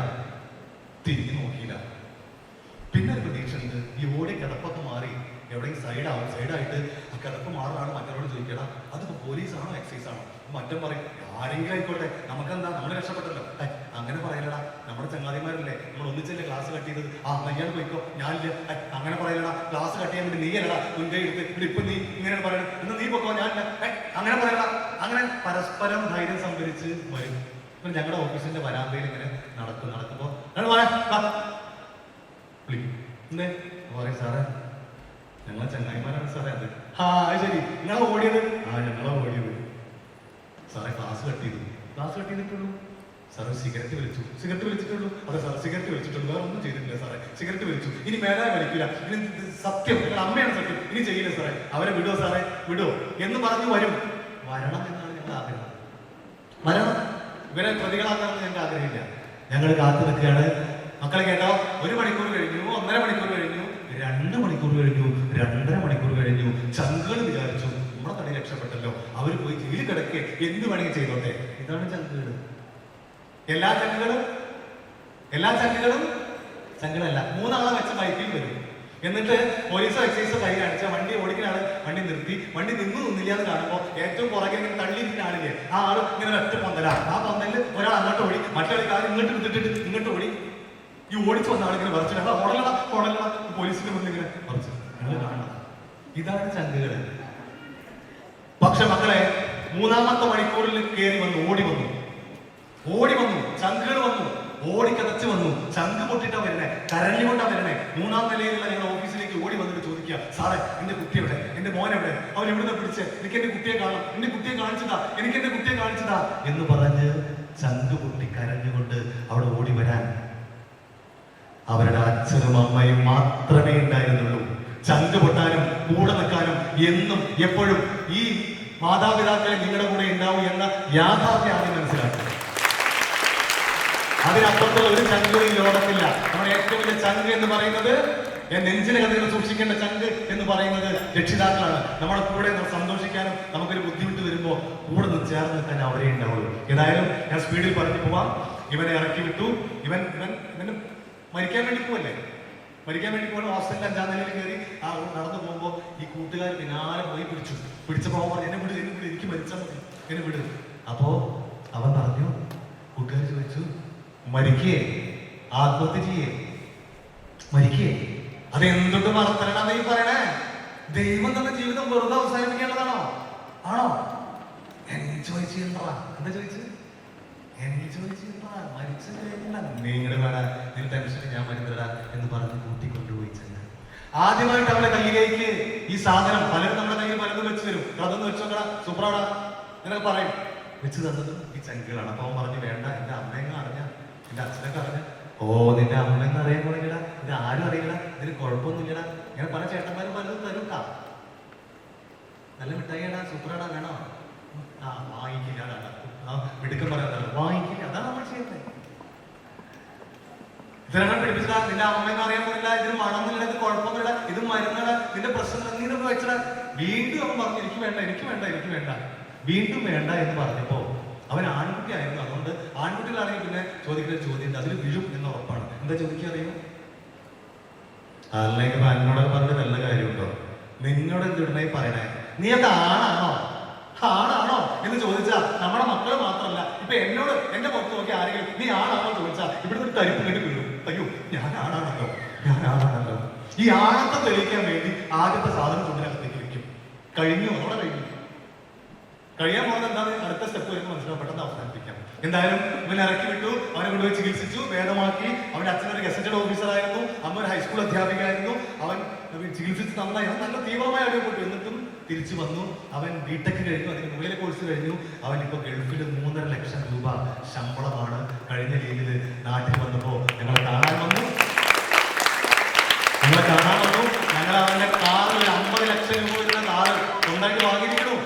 50 ലക്ഷം രൂപ വരുന്ന കാറ് വാങ്ങിയിരിക്കണു. ആ കാറിൽ കയറ്റി ഞങ്ങൾ കൊണ്ടുപോയി ആ ചമ്രോട്ടം ജംഗ്ഷനിലെ ഫേമസ് ബേക്കറി കൊണ്ടുപോയിട്ട്, സാറേ എന്തെങ്കിലും കഴിക്കും സാറേ, നിങ്ങൾ പിടിച്ചത് കൊണ്ടാണ് ഞാൻ രക്ഷപ്പെട്ടത്, അല്ലെങ്കിൽ ഒരു ഭ്രാന്തനായിട്ട് ഞാൻ നടക്കുമായിരുന്നു. നമ്മൾ ടൗണിൽ കാണാറില്ലേ ചില ഭ്രാന്തന്മാരിങ്ങനെ പോണേ, അതുപോലെ നടക്കുമായിരുന്നു എന്ന് പറഞ്ഞപ്പോ ഞങ്ങൾക്ക് സന്തോഷം, ഒരാളെ രക്ഷപ്പെട്ടല്ലോ. പക്ഷേ അവിടെ ഒരു പക്ഷയുണ്ട്. ആ പക്ഷം കൂടി പറയാൻ നമുക്ക് സമയം കിട്ടുള്ളൂ. ആ പക്ഷം കൂടി നമുക്ക് പറയാം. ആ പക്ഷ വേറെ ഒന്നുമല്ല, അവൻ തീവ്രമായി അടിപ്പെട്ടിരുന്നു. അങ്ങനെ തീവ്രമായി അടിപ്പെട്ടവർ തിരിച്ചു വന്നവരെ കുറിച്ച് എനിക്ക് പറഞ്ഞു തരാൻ വളരെ കുറച്ച് അനുഭവങ്ങളേ ഉള്ളൂ. തുടക്കത്തിലെ കണ്ടെത്തിയ തിരിച്ചുകൊണ്ട് 100 കണക്കിന് ആൾക്കാർ തിരിച്ചുകൊണ്ട് വന്നിട്ടുണ്ട്. ഇപ്പോഴും ചികിത്സയിലുണ്ട്. നമ്മുടെ കേരളത്തിൽ പോയ ആൾക്കാർ ചികിത്സയിൽ തിരിച്ചു വരും.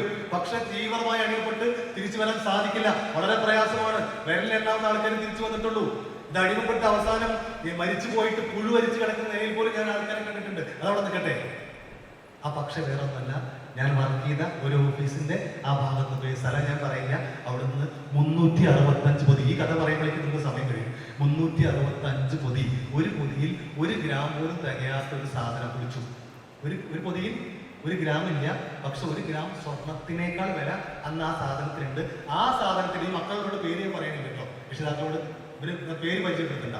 പക്ഷെ ആ സാധനത്തിന് ഒരു ഡ്യൂപ്ലിക്കേറ്റ്, അതിന്റെ ഒരു വേറൊരു സാധനം, ഏകദേശം അതിനേക്കാൾ പവർ ഉണ്ട്, അതിനേക്കാൾ എഫക്റ്റ് ഉണ്ടാവുന്ന ഒരു സാധനം വില കുറഞ്ഞിട്ട് ഇപ്പോൾ നമ്മുടെ പ്രിയപ്പെട്ട അതിഥി തൊഴിലാളികൾ കൊണ്ടുവരുന്നു. വളരെ വ്യാപകമായിട്ട് വരുന്നു. ചെറിയ ഡപ്പികളിൽ കേട്ടോളൂ, ചെറിയ ഡപ്പികൾ ബാഗ് എവിടെയെങ്കിലും കണ്ടാൽ ശ്രദ്ധിക്കണം. ഈ യൂറിനൊക്കെ ടെസ്റ്റ് ചെയ്യുന്ന ബോട്ടിലുണ്ടല്ലോ, അതിന്റെ ആ രൂപത്തിലുള്ള ഈ വിരലിന്റെ വണ്ണ ഉണ്ടാവുള്ളൂ, ഇത്ര വലിപ്പം ഉണ്ടാവുള്ളൂ, ഒരു അടപ്പ് ഉണ്ടാവും. അതിലിട്ടിട്ട് അത് ഇഞ്ചക്ഷൻ ചെയ്യുന്ന സാധനമാണ് കൊണ്ടുവരുന്നു. വേറെ ചില സാധനമുണ്ട്, ഒറ്റ പ്രാവശ്യം ഉപ്പ് കല്ല് പോലെ പഞ്ചസാര തരി പോലെയൊക്കെ ഉള്ള സാധനം, പേര് ഞാൻ പറയുന്നില്ല. അത് ഒറ്റ പ്രാവശ്യം ഇങ്ങനെ വലിച്ചാൽ പോലും വേണമെങ്കിൽ നമ്മുടെ മക്കൾ അടിമപ്പെട്ടേക്ക് അത്ര തീവ്രമായ സാധനമാണ്. പല്ലൊക്കെ പൊടിഞ്ഞു പോകുന്ന തരത്തിലുള്ള സാധനമുണ്ട്. ഇതൊക്കെ നമ്മുടെ ചുറ്റിലുണ്ട്. പെടാതിരിക്കുക എന്നുള്ളതാണ് നമ്മുടെ ലക്ഷ്യം. എന്തായാലും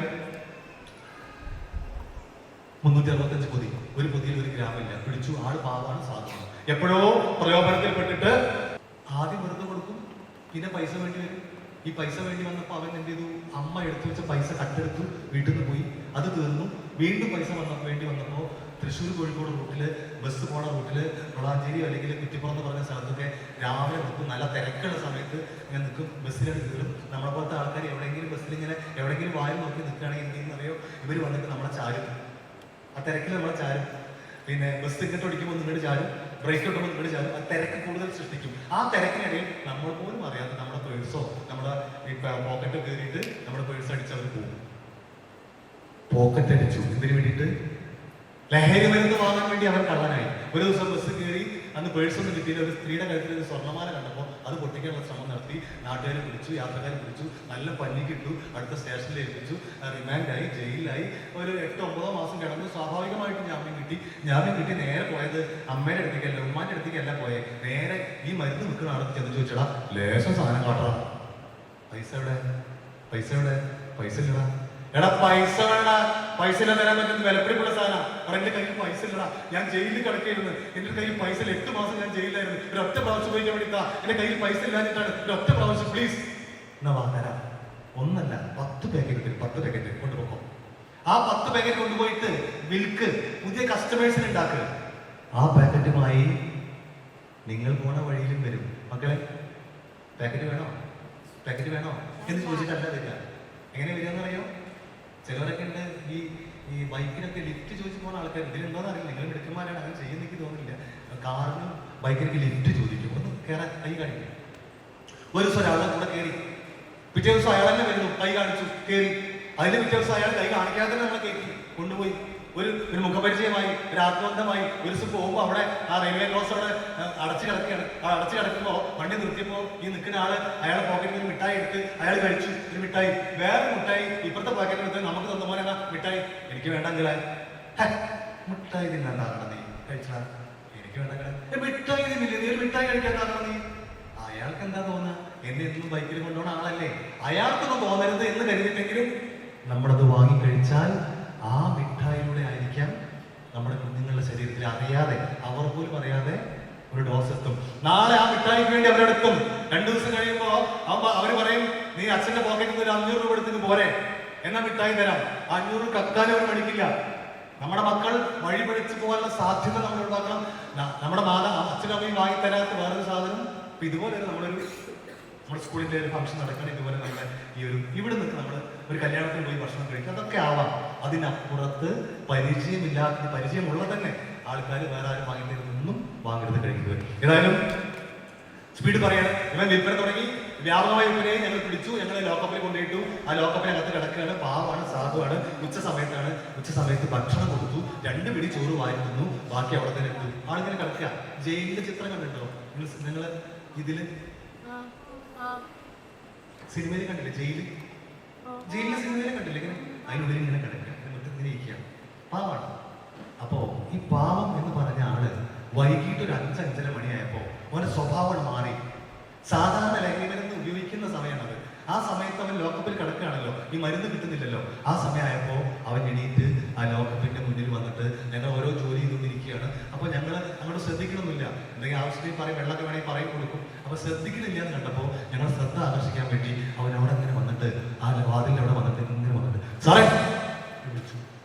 അപ്പൊ ആ വിളി ഞങ്ങൾ നോക്കിയപ്പോ അവനെന്തൊരു മാറ്റം വിളിയില്. അപ്പൊ ഞങ്ങൾ അവന്റെ മുഖത്തേക്ക് നോക്കിയപ്പോ ഞങ്ങൾ അവന്റെ മുഖത്തേക്ക് നോക്കി, ഞങ്ങൾ മുഖത്ത് കണ്ണെടുത്തു. മുഖത്തേക്ക് നോക്കാതെ അവൻ പറഞ്ഞു, സാറേ സാധനം എന്താ, സാധനം വേണ്ട, എനിക്ക് സാധനം വേണം, വേണ്ട.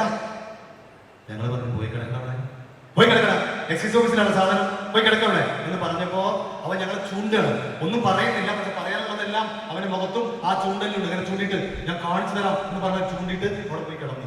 1 മിനിറ്റ് കിടന്നില്ല, അവിടെ ചാടി എണീറ്റ് ആ ലോക്കപ്പിന്റെ അടിയുടെ അവിടെ വന്ന് കുത്തനെങ്ങനെ ഇരുമ്പിന്റെ കമ്പി കൊടുത്തിട്ടുണ്ട്, ക്രോസിന് പട്ട കൊടുത്തിട്ടുണ്ട്. ആ കമ്പിയിൽ മുറുകെ പിടിച്ചു, നെറ്റി ശക്തമായിട്ട് അടിക്കാൻ തുടങ്ങി. നിങ്ങൾക്കുള്ള പണി ഇപ്പോൾ കാണിച്ചു തരാമെന്ന് പറഞ്ഞ് അടിക്കുകയാണ്. നെറ്റി പിളർന്ന് രക്തം ഒഴുകണവരെ ആഞ്ഞടിക്കുകയാണ്. അടിച്ച് ഞങ്ങൾ അകത്ത് കയറുമ്പോഴേക്കും അവൻ പുറകിലെ ചുമരിൽ പോയി തലയടിച്ചു. ശരീരം മൊത്തം മാന്തി പൊളിക്കുന്നു, അവിടെ കിടന്ന് തിരിയുന്നു. 4 പേര് കയറി ബലം പ്രയോഗിച്ച് അവനെ കൂട്ടിപ്പിടിച്ച് അവന്റെ കയ്യിലും കാലിലും ഹാൻഡ് കപ്പ് ഇട്ട് നേരെ ഹോസ്പിറ്റലിൽ ചെന്നപാട് ഇഞ്ചക്ഷൻ ചെയ്ത് നോർമലായി. അവിടെ ക്ലീൻ ചെയ്തു, സ്റ്റിച്ച് ചെയ്തു. 3 സ്റ്റിച്ച് ഉണ്ടായിരുന്നു. അത് കഴിഞ്ഞ് 2 മണിക്കൂർ കഴിഞ്ഞപ്പോൾ ഡോക്ടർ പറഞ്ഞു, ഇനി നിങ്ങൾ കൊണ്ടുപോകും, കുഴപ്പമൊന്നുമില്ല. അപ്പൊ ഞങ്ങൾ ചോദിച്ചു, സാർ വലിയ ഭ്രാന്താണ് ഇയാൾ കാണിച്ചത്. ഇതുപോലത്തെ പല ഭ്രാന്തും ഞങ്ങൾ കാണാറുണ്ട്, പക്ഷെ ഇത്ര ശക്തമായ ഭ്രാന്ത് ആദ്യമായിട്ട് കാണുകയാണ്. നാളെ ബഹുമാനപ്പെട്ട ജഡ്ജിന്റെ മുന്നിൽ കൊണ്ടുപോയി നിർത്താനുള്ളതാണ്, ഹാജരാക്കാനുള്ളതാണ്. അവിടെ കൈവലം കൊണ്ട് നിർത്താൻ പറ്റില്ല. അതുകൊണ്ട് ആ സമയത്ത് ഭ്രാന്ത് വന്നാലോ ചിലപ്പോൾ കയ്യിൽ കിട്ടുന്ന സാധനം എടുത്തിട്ട് ഒരൊറ്റ അലക്കലക്കിയാൽ ബഹുമാനപ്പെട്ട ജഡ്ജിന്റെ പുറത്തേക്ക് എല്ലാം വലിച്ചു കഴിഞ്ഞാൽ നമ്മുടെ പണി പോകും. അപ്പൊ ഞങ്ങൾ ചോദിച്ചു, സാർ എന്ത് ചെയ്യും? നാളെ ജഡ്ജിന്റെ അടുത്ത് കൊണ്ടുപോകാനാണ്. ഡോക്ടർ പറഞ്ഞു, ധൈര്യമായിട്ട് കൊണ്ടുപോയിക്കോളൂ. മിനിമം 24 മണിക്കൂർ നേരത്തിന് ഒരു ഭ്രാന്തും അവൻ കാണിക്കില്ല. ഇതുവരെ അവൻ കാണിച്ചത് വിത്ഡ്രോവൽ സിംറ്റം ആണ്. ഒന്ന് ശ്രദ്ധിച്ചോളൂ, ഏത് ലഹരി മരുന്നാവട്ടെ, ആ ലഹരി മരുന്ന് ഉപയോഗിച്ച് ശീലിച്ചു കഴിഞ്ഞാൽ അത് ഉപയോഗിക്കുന്ന സമയത്ത്, സാധാരണ ഉപയോഗിക്കുന്ന സമയത്ത് അത് കിട്ടിയില്ലെങ്കിൽ ഭ്രാന്ത് വരും. ഈവൻ ഒരു ചായ കുടിക്കുമ്പോൾ ആ ചായ കുടിക്കുന്ന സമയത്ത് നമുക്ക് കിട്ടിയില്ലെങ്കിൽ എന്തൊരു അസ്വസ്ഥത വരാം. എല്ലാവർക്കും വരുന്നല്ല, ഒരു അസ്വസ്ഥത വരും. അപ്പൊ അതിനേക്കാൾ 10,000 ഇരട്ടി ആസക്തിയുള്ള ഒരു സാധനമാണെങ്കിൽ, സിഗരറ്റ് വലിക്കുന്ന ആളാണെങ്കിൽ ഒരു ദേഷ്യം, ഒരു തലവേദന ഒക്കെ വരും. മദ്യപിക്കുന്നവരാണെങ്കിൽ കൈയും കാലും മറയ്ക്കും, എണീറ്റ് നിൽക്കാൻ പറ്റില്ല. കേട്ടോളൂ, അതിനപ്പുറത്തുള്ളൊരു സാധനങ്ങളുണ്ട്, അറിയാലോ, ഞാൻ പറയണ്ടല്ലോ. അതൊക്കെ ഉപയോഗിച്ച് ശീലിച്ചു കഴിഞ്ഞാൽ, അറിയാതെയെങ്കിലും നമ്മുടെ ആരെങ്കിലും ചെന്ന് പെട്ടു കഴിഞ്ഞാൽ, ഭ്രാന്ത് എന്ന് പറഞ്ഞാൽ നിർവചിക്കാൻ പറ്റില്ല. എന്തു ചെയ്യും? സ്വന്തം അമ്മയെ പോലും വെട്ടിക്കൊല്ലുന്ന ഭാഗത്തിൽ നമ്മുടെ മക്കളെ മാറ്റുന്നത് ഇത് കിട്ടാത്ത ഭ്രാന്താണ്. അതാണ് താമരശ്ശേരിയിൽ കണ്ടത്. വെട്ടിക്കളയും, ബ്ലേഡ് എടുക്കും, കുപ്പിച്ചിലെടുക്കും, സ്വന്തം ശരീരം മുറിക്കും, ചിരിച്ചുകൊണ്ട് മുറിക്കും. ഇറച്ചി സ്വന്തം ശരീരം ചിരിച്ചുകൊണ്ട് കീറും, ഞരമ്പ് കട്ട് ചെയ്യും. ആ ചോര, ആ വേദനയിൽ ആനന്ദം കണ്ടെത്തും, ആ ചോര കുടിച്ചു തോന്നും. അതാണ് വിത്ഡ്രോവൽ സിംറ്റം, നിർവചിക്കാൻ പറ്റില്ല. എന്തായാലും അത് മാനേജ് ചെയ്യാനുള്ള ഇഞ്ചക്ഷൻ കൊടുത്തു എന്ന് പറഞ്ഞു. പിറ്റേ ദിവസം രാവിലെ വടകര കോടതി കൊണ്ടുപോകണം. 5 മിനിറ്റ് കൊണ്ട് അവസാനിപ്പിക്കാം. അവന് അവനെ അറസ്റ്റ് ചെയ്ത് പറഞ്ഞിട്ട് ഉമ്മ കയറി വരുമ്പോ ദൂരെ നിന്നേ ഉമ്മയെ കണ്ടപ്പോ പറഞ്ഞു, സാറേ, അപ്പൊ പാവാണ്. പറഞ്ഞു, സാറേ എന്റെ ഉമ്മ വരുന്നു സാറേ. അതെന്താ ഉമ്മ നോട്ടെ? സാറേ, ഉമ്മ വരുമ്പോ ഞാൻ ഈ ജയിലിനകത്ത് കിടക്കുന്ന ഉമ്മാനെ അമ്മ കാണണ്ട. എന്താ കണ്ട? ഉമ്മാക്ക് സങ്കടമാവും. അത് ശരി, അതിന്റെ ഉമ്മാക്ക് സങ്കടം ഉണ്ടോ? അതായത് അവന് സ്വബോധമുള്ളപ്പോ അവന് അമ്മയുണ്ട്, അച്ഛൻ എല്ലാവരും ഉണ്ട്. അമ്മയ്ക്ക് സങ്കടം വരുന്നതിൽ അവനും സങ്കടമുണ്ട്. സ്വബോധമുള്ളപ്പോ തുറന്നു കൊടുത്തു. ഒരു കൊച്ചു കുട്ടിയെ പോലെ അവൻ കെട്ടിപ്പിടിച്ച് കരയണം അമ്മയെ. കെട്ടിപ്പിടിച്ച് കരയുമ്പോൾ അവൻ പറയുന്നുണ്ട്, അമ്മ ഉമ്മ ഞാൻ ഇതിൽ അടിമപ്പെട്ടല്ലോ, ഞാൻ ഇതിൽ പെട്ടുപോയല്ലോ, നമുക്ക് മരിക്കമ്മ, നമുക്ക് മരിക്കാം, രക്ഷപ്പെടാൻ ഒരു മാർഗമില്ല. അതിനിടയ്ക്ക് അവൻ പറഞ്ഞു, നമ്മുടെ കാക്കയോ പോയി, നമ്മുടെ ഏട്ടനോ പോയി, ഞാനും ഇതിൽ അടിമപ്പെട്ടല്ലോ എന്ന് പറഞ്ഞപ്പോ ഞങ്ങളൊരു കാര്യം ശ്രദ്ധിച്ചു. രക്ഷിതാക്കൾക്ക് അറിയാം, നമ്മുടെ അധികം ദൂരമല്ലാത്ത സ്ഥലത്ത് ഒരു ദിവസം ഒരു യുവാവ് മരിച്ചു കിടക്കുകയായിരുന്നു. ആ മരിച്ചു കിടന്ന ആളുടെ ഡെഡ് ബോഡി എടുത്ത് പോലീസ് ഇൻക്വസ്റ്റ് നടത്തുമ്പോൾ അവർ ശരീരം മൊത്തം പരിശോധിച്ചു. ഈ മുടിയിടയിലൂടെ ഒക്കെ വിരലൊടിച്ച് പരിശോധിക്കും, ആരെങ്കിലും അടിച്ചു കൊന്നതാണെന്നൊക്കെ നോക്കും, തലയിൽ മുറിവൊക്കെ ഉണ്ടോ. അങ്ങനെ നോക്കുമ്പോൾ അയാളുടെ ശരീരത്തിൽ കണ്ട പ്രത്യേകത, നേരത്തെ ഞാൻ പറഞ്ഞ പോലെ ആ മരിച്ചു കിടന്ന ആളുടെ ശരീരം മൊത്തം ബ്ലേഡ് കൊണ്ട് മുറിച്ചിട്ടിരിക്കുന്നു. മയക്കുമരുന്ന് അടിമപ്പെട്ട ആളാ, ബ്ലേഡ് കൊണ്ട് മുറിച്ചിട്ടിരിക്കുന്നു. ഉണങ്ങിയ മുറിവ്, ഉണങ്ങാത്ത മുറിവ്. പിന്നെ കണ്ട പ്രത്യേകത, ഈ ഞരമ്പില്ലേ, ഇവിടുത്തെ ഞരമ്പ്, ഇവിടെയൊക്കെ സൂചി കൊണ്ട് കുത്തി അടയാളങ്ങൾ, ഒരു ഡോട്ട്സ്, മയക്കുമരുന്ന് അടിച്ച് കയറ്റി അടയാളം. അന്ന് മരിച്ചന്ന്, ഇനി 3 മിനിറ്റ് നമുക്ക് ബാക്കിയുള്ളൂ. ആ മരിച്ചന്ന് അവന് മരുന്ന് കിട്ടി. പക്ഷെ എത്ര ശ്രമിച്ചിട്ടും ഇവിടെ മുറുക്കി കെട്ടിയിട്ടും ഇത് കുത്തിക്കയറ്റാൻ ഞരമ്പ് കിട്ടുന്നില്ല. മരുന്ന് കയ്യിലുണ്ട്, സുഖം വേണം, കിട്ടണം. ഇവിടെ കൈ മാറി മുറുക്കി കെട്ടി, പക്ഷെ ഞരമ്പ് പുറത്തേക്ക് വരുന്നില്ല, പക്ഷെ സുഖം കിട്ടണം. ആ ഞരമ്പ് കിട്ടാതെ വന്നപ്പോ എനിക്ക് പറയാൻ മടിയുണ്ട്, ഇവിടെ കൊച്ചു കുട്ടികൾ ഇരിക്കുന്നുണ്ട്, എന്നാലും അതിന്റെ ഒരു ഗ്രാവിറ്റി അറിയാൻ വേണ്ടി ഞാൻ പറയാണ്. അവസാനത്തെ ഡോസ് മയക്കുമരുന്ന് അവന് ഈ ഞരമ്പ് കിട്ടാതെ വന്നപ്പോ അവസാനത്തെ ഡോസ് മയക്കുമരുന്ന് അവന്റെ ജനനേന്ദ്രിയത്തിൽ മൂത്രക്കുഴി വളച്ചു പിടിച്ച് അതിനെ അടിച്ചു കയറ്റുകയാണ്. ആ ഞരമ്പിലേക്ക് അടിച്ചു കയറ്റുകയാണ്. ആ അടിച്ചു കയറ്റിയ ആ നിമിഷം അവിടെ വെച്ചവൻ മരിച്ചു. പക്ഷെ അതല്ല കാര്യം. ആ മരിച്ചു കിടന്ന ആ യുവാവിന്റെ നേരെ അനിയനാണ് ഞങ്ങളുടെ ലോക്കപ്പിൽ കിടക്കണേ, അതേ മയക്കുമരുന്നായിട്ട്. അതായത് സ്വന്തം ജ്യേഷ്ഠൻ മരിച്ചിട്ട് വെറും 62 ദിവസമേ 2 മാസമേ ആയിട്ടുള്ളൂ. അപ്പോഴാണ് രണ്ടാമത്തെ മകനെ അതേ മയക്കുമരുന്നിട്ട് പിടിക്കണേ. അതായത് ഏട്ടൻ മരിച്ചിട്ട് പോലും അതിൽ നിന്ന് പിന്മാറാൻ സാധിക്കുന്നില്ല. ഏട്ടൻ മരിച്ചെന്ന് ആ സംസ്കാരം കഴിഞ്ഞ അന്ന് അവന്റെ അമ്മയെ കെട്ടിപ്പിടിച്ച് കരഞ്ഞുകൊണ്ട് പറഞ്ഞു, ഏട്ടൻ മരിച്ചില്ലേ, പോയില്ലേ, ആ മയക്കുമരുന്ന് കുത്തിവെച്ചിട്ടാ ഏട്ടൻ മരിച്ചേ, അതുകൊണ്ട് എന്റെ അമ്മയാണ് സത്യം, ഇന്ന് മുതൽ ഒരു മയക്കുമരുന്നും എന്റെ കൈകൊണ്ട് ഞാൻ തൊടില്ല അമ്മേ എന്ന് അമ്മയുടെ നെറുകയിൽ കൈവച്ച് സത്യം ചെയ്തു. ആ സത്യം ചെയ്തത് ഒരാഴ്ചത്തെ ആയുസ്സേ ഉണ്ടായിരുന്നു, വീണ്ടും ഉപയോഗിക്കാൻ തുടങ്ങി. ഞാൻ അവസാനിപ്പിക്കുകയാണ്, ഒന്ന് ശ്രദ്ധിച്ചോളൂ. ഇതാണ് മയക്കുമരുന്നിന്റെ ഏറ്റവും വലിയ തീവ്രത. നമ്മുടെ മക്കളായാൽ പോലും അടിമപ്പെട്ട് കഴിഞ്ഞാൽ ഇതാണ്. നമുക്ക് എന്താ ചെയ്യാൻ പറ്റുക മക്കളെ? നിങ്ങൾ പറ, എന്താ ചെയ്യാൻ പറ്റുക? ഇതാണ് ഇതിന് തീവ്രത, മനസ്സിലായില്ലേ? എന്താ ചെയ്യാൻ പറ്റുക? ഒറ്റ കാര്യമുള്ളൂ, ജീവിതത്തിൽ ഒരിക്കൽ പോലും ഒരു മയക്കുമരുന്നും തൊട്ടു നോക്കുക പോലും ചെയ്യില്ല എന്ന ദൃഢനിശ്ചയം എടുക്കുക. നമുക്കത് വേണ്ട, നമുക്ക് വേണ്ട, അല്ലേ? അടാ മോനെ സൂപ്പർ സാധനടാ, വേണ സൂപ്പറട എന്ന് പറയുമ്പോ നീ പോമനെ, നീ പോമനെ ദിനേശ, ഞങ്ങള് ഫ്രോണ്ടൽ ലോബ് വളർന്ന ഡെവലപ്പ് ചെയ്ത കുട്ടികളാണ്, ഞങ്ങളെ വീഴ്ത്താൻ നീ നോക്കണ്ട എന്ന് പറയാൻ കഴിയണം. അതിന് ഞാൻ അവസാനിപ്പിക്കുന്നു. രക്ഷിതാക്കൾ, അമ്മ, അച്ഛൻ, മാതാപിതാക്കള്, ഇനി പറയാൻ 2 മണിക്കൂർ പറയാനുള്ള കാര്യങ്ങൾ കേട്ടോ. നമ്മൾ എന്തൊക്കെ ശ്രദ്ധിക്കണം എന്നുള്ളത് അതിലേക്കൊന്നും പോണില്ല, പിന്നീട് ഒരിക്കൽ ആവാം എന്ന് ഞാൻ പറയുന്നില്ല. നമുക്ക് ശ്രദ്ധിക്കാം. ഇത്ര എനിക്ക് പറയാനുള്ളൂ. മക്കളെ ഒരു കാര്യം പറയട്ടെ, 1/2 മിനിറ്റ് പറയട്ടെ. അങ്കിളിന് കുറച്ച് കാര്യമുള്ളൂ. ആയുസിനെ കുറിച്ചല്ല പറഞ്ഞത് കേട്ടോ, ആയുസിനെ കുറിച്ചല്ല പറഞ്ഞത്. അങ്കിളിന് റിട്ടയർ ചെയ്യാൻ കുറച്ച് കാര്യമുള്ളൂ. നിങ്ങൾ കൊച്ചു മക്കളാണ്, റിട്ടയർ ചെയ്യുന്നതിന് മുമ്പേ പറ്റില്ല, അതുമാത്രം കാലമില്ല. റിട്ടയർ ചെയ്തു. അങ്കിള് ഈ തൃശ്ശൂരിലൂടെയോ പാലക്കാടിലൂടെയോ എവിടെയെങ്കിലും എന്തെങ്കിലും കാര്യത്തിന് പോകുമ്പോൾ അങ്ങനെ ദിവസം തന്നെ പോവുകയാണ്, റോഡ് ക്രോസ് ചെയ്യാൻ വേണ്ടി നിൽക്കുകയാണ്, സീബ്ര ക്രോസിങ്ങിലാണ്, കടക്കാൻ നോക്കുമ്പോൾ ഒരു വണ്ടി ഇങ്ങോട്ട് കടക്കാൻ സമ്മതിക്കില്ലല്ലോ, അത് നിർത്തി തരില്ലല്ലോ, ആ സംസ്കാരം നമുക്കില്ലല്ലോ. ചില ബൈക്ക് ഇങ്ങനെ കിടന്നിട്ട് ഓടിക്കില്ലേ, അങ്ങനത്തെ ബൈക്ക് വരുന്നത് കടക്കാൻ പറ്റുന്നില്ല, കഷ്ടപ്പെട്ട് നിൽക്കുക. അപ്പോഴാണ് ഒരു ഇന്നോവ പോലത്തെ ഒരു വണ്ടി അവിടെ വന്ന് നിന്നു, നിർത്തി. അയ്യോ ആശ്വാസം, ഒരാളെങ്കിലും സന്മനസ്സുള്ള ആളുണ്ടല്ലോ. ഇപ്പൊ ഞാൻ പെട്ടെന്ന് കിടക്കാൻ നോക്കുക, കാലിൽ ചെറിയ വേദനയൊക്കെ ഉണ്ട്, റിട്ടയറൊക്കെ ചെയ്തിട്ടുണ്ടാവല്ലോ, പ്രായമായിട്ടുണ്ടാവല്ലോ. കിടക്കാൻ നോക്കുമ്പോ പെട്ടെന്ന് ആ ഇന്നോവയുടെ സൈഡിൽ ഒരു ഗ്ലാസ് താഴെ വരുന്നു, അതിനുള്ളിൽ ഒരു വിളി, അങ്ങനെ ഒരു വിളി. അപ്പൊ ഞാൻ അപ്പൊ നോക്കുമ്പോ ആ വാഹനത്തിന് മുകളിൽ ഒരു റിവോൾവിംഗ് ലൈറ്റ് ഉണ്ട്, അടിയിൽ എന്തൊരു ബോർഡ് വെച്ചിട്ടുണ്ട്, പക്ഷെ പ്രായമുള്ള വായിക്കാൻ കിട്ടിയിട്ടില്ല. അപ്പൊ അങ്കിളെ ഇങ്ങനെ വിളിച്ചു. അപ്പൊ ചെന്നപ്പോ അങ്കിളെ മനസ്സിലായോ? ഇല്ല അങ്കിളെ അറിയില്ല. 2025 ഏപ്രിൽ 27-ാം തീയതി അങ്ങ് എവിടെ എവിടെ ആ അവിടെ ആശ്രമത്തില് ഞങ്ങളുടെ ഒരു ക്യാമ്പ് നടന്നിരുന്നു. അവിടെ അന്ന് വന്ന അങ്കിളല്ലേ ഇത്? അതെ, അന്ന് അങ്കിൾ വന്നപ്പോ ആ മുന്നിൽ ഇരുന്ന കൊച്ചു കുട്ടികളുണ്ടായിരുന്നില്ലേ, അങ്കിൾ മിടുക്കന്മാരാന്നൊക്കെ പറഞ്ഞ കുട്ടികൾ, അതില് ഞാനുണ്ടായിരുന്നു അങ്കിളെ. അതെയോ? ആ സന്തോഷം അങ്കിളെ. ഞാനിപ്പോ ഇവിടെ തൃശ്ശൂരിലെ സബ് കളക്ടർ ആണെങ്കിലേ ഇന്ന് ഇതിൽ ഒരാളെങ്കിലും പറഞ്ഞാൽ മക്കളെ അന്ന് ആ മടങ്ങാത്ത കാല് വലിച്ചു മുറുകിയിട്ട് ഇങ്ങനെ ചവിട്ടിയിട്ട് ഒരു സല്യൂട്ട് അവിടെ വയ്ക്കാൻ പറ്റും. ആ നടുറോഡ് ആ തരത്തിലേക്ക് നിങ്ങൾ വളരണം, ആ തരത്തിലേക്ക് നിങ്ങൾ ഉയരണം. ഒരാളല്ല, മുഴുവൻ പേരും ആ തരത്തിലേക്ക് വളരണം, ആ തരത്തിലേക്ക് ഉയരണം. എല്ലാവരും IAS-കാരും IPS-കാരും ആവണം എന്ന അർത്ഥത്തിലല്ല പറയണേ. നല്ല എക്കണോമിസ്റ്റുകളാവാൻ, നല്ല ഇൻഷുറൻസ് ആവാൻ, നല്ല എഞ്ചിനീയർമാരാവാൻ, നല്ല ടീച്ചർമാരാവാൻ, നല്ല മനുഷ്യരാവാൻ നമുക്ക് സാധിക്കണം. അതിന് നിങ്ങൾക്ക് സാധിക്കട്ടെ, എല്ലാ അനുഗ്രഹവും നിങ്ങൾക്ക് ലഭിക്കട്ടെ എന്ന് മാത്രമേ എനിക്ക് പറയാനുള്ളൂ. അതുകൊണ്ട് ഞാൻ തൽക്കാലം അവസാനിപ്പിക്കുകയാണ്. സമയം വൈകിയെന്ന് എനിക്കറിയാം. അപ്പോ ആ 8-10 കൊല്ലം കഴിഞ്ഞ് നിങ്ങൾക്ക് തരാനുള്ള ആ സല്യൂട്ട്, അന്ന് എനിക്ക് അങ്കിളിന് യൂണിഫോം ഉണ്ടാവില്ലല്ലോ. യൂണിഫോം ഒരു 3.5 കൊല്ലം കഴിഞ്ഞ് ഊരി വെക്കണമല്ലോ. അപ്പോ അന്ന് തരാനുള്ള ആ സല്യൂട്ട് അഡ്വാൻസ് ആയിട്ട് ഞാൻ ഇപ്പോൾ നിങ്ങളിവിടെ വെച്ച് തരും. അപ്പൊ എല്ലാവർക്കും നന്ദി രേഖപ്പെടുത്തിക്കൊണ്ട് തൽക്കാലം നിർത്തുകയാണ്. ആ സല്യൂട്ട് തന്നിട്ട് അതുകൂടി എല്ലാവരും എണീറ്റ് നിന്ന് അത് നിങ്ങൾ വേണ്ട, രക്ഷാക്കൾ വേണ്ട, മക്കൾ. ഓക്കെ,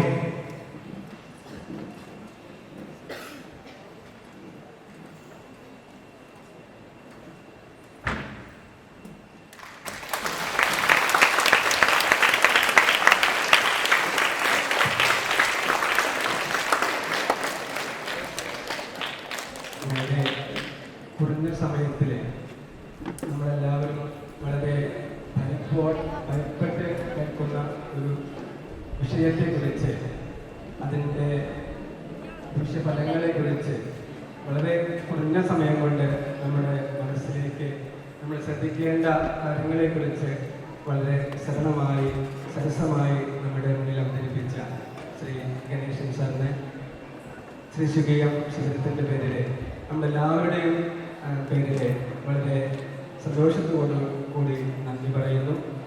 വളരെ ചെറിയൊരു സമയമാണ് അദ്ദേഹത്തിന് ലഭിച്ചത്. ഇനിയൊരു അവസരത്തിൽ നമ്മുടെ ഇതേപോലെയുള്ള ശിബിരങ്ങളിലേക്ക് അദ്ദേഹത്തിൻ്റെ സാന്നിധ്യം പ്രതീക്ഷിച്ചുകൊണ്ട് ഒരിക്കൽ കൂടി അദ്ദേഹത്തിന് നന്ദി അർപ്പിച്ചുകൊണ്ട് നിർത്തുന്നു. നമസ്തേ.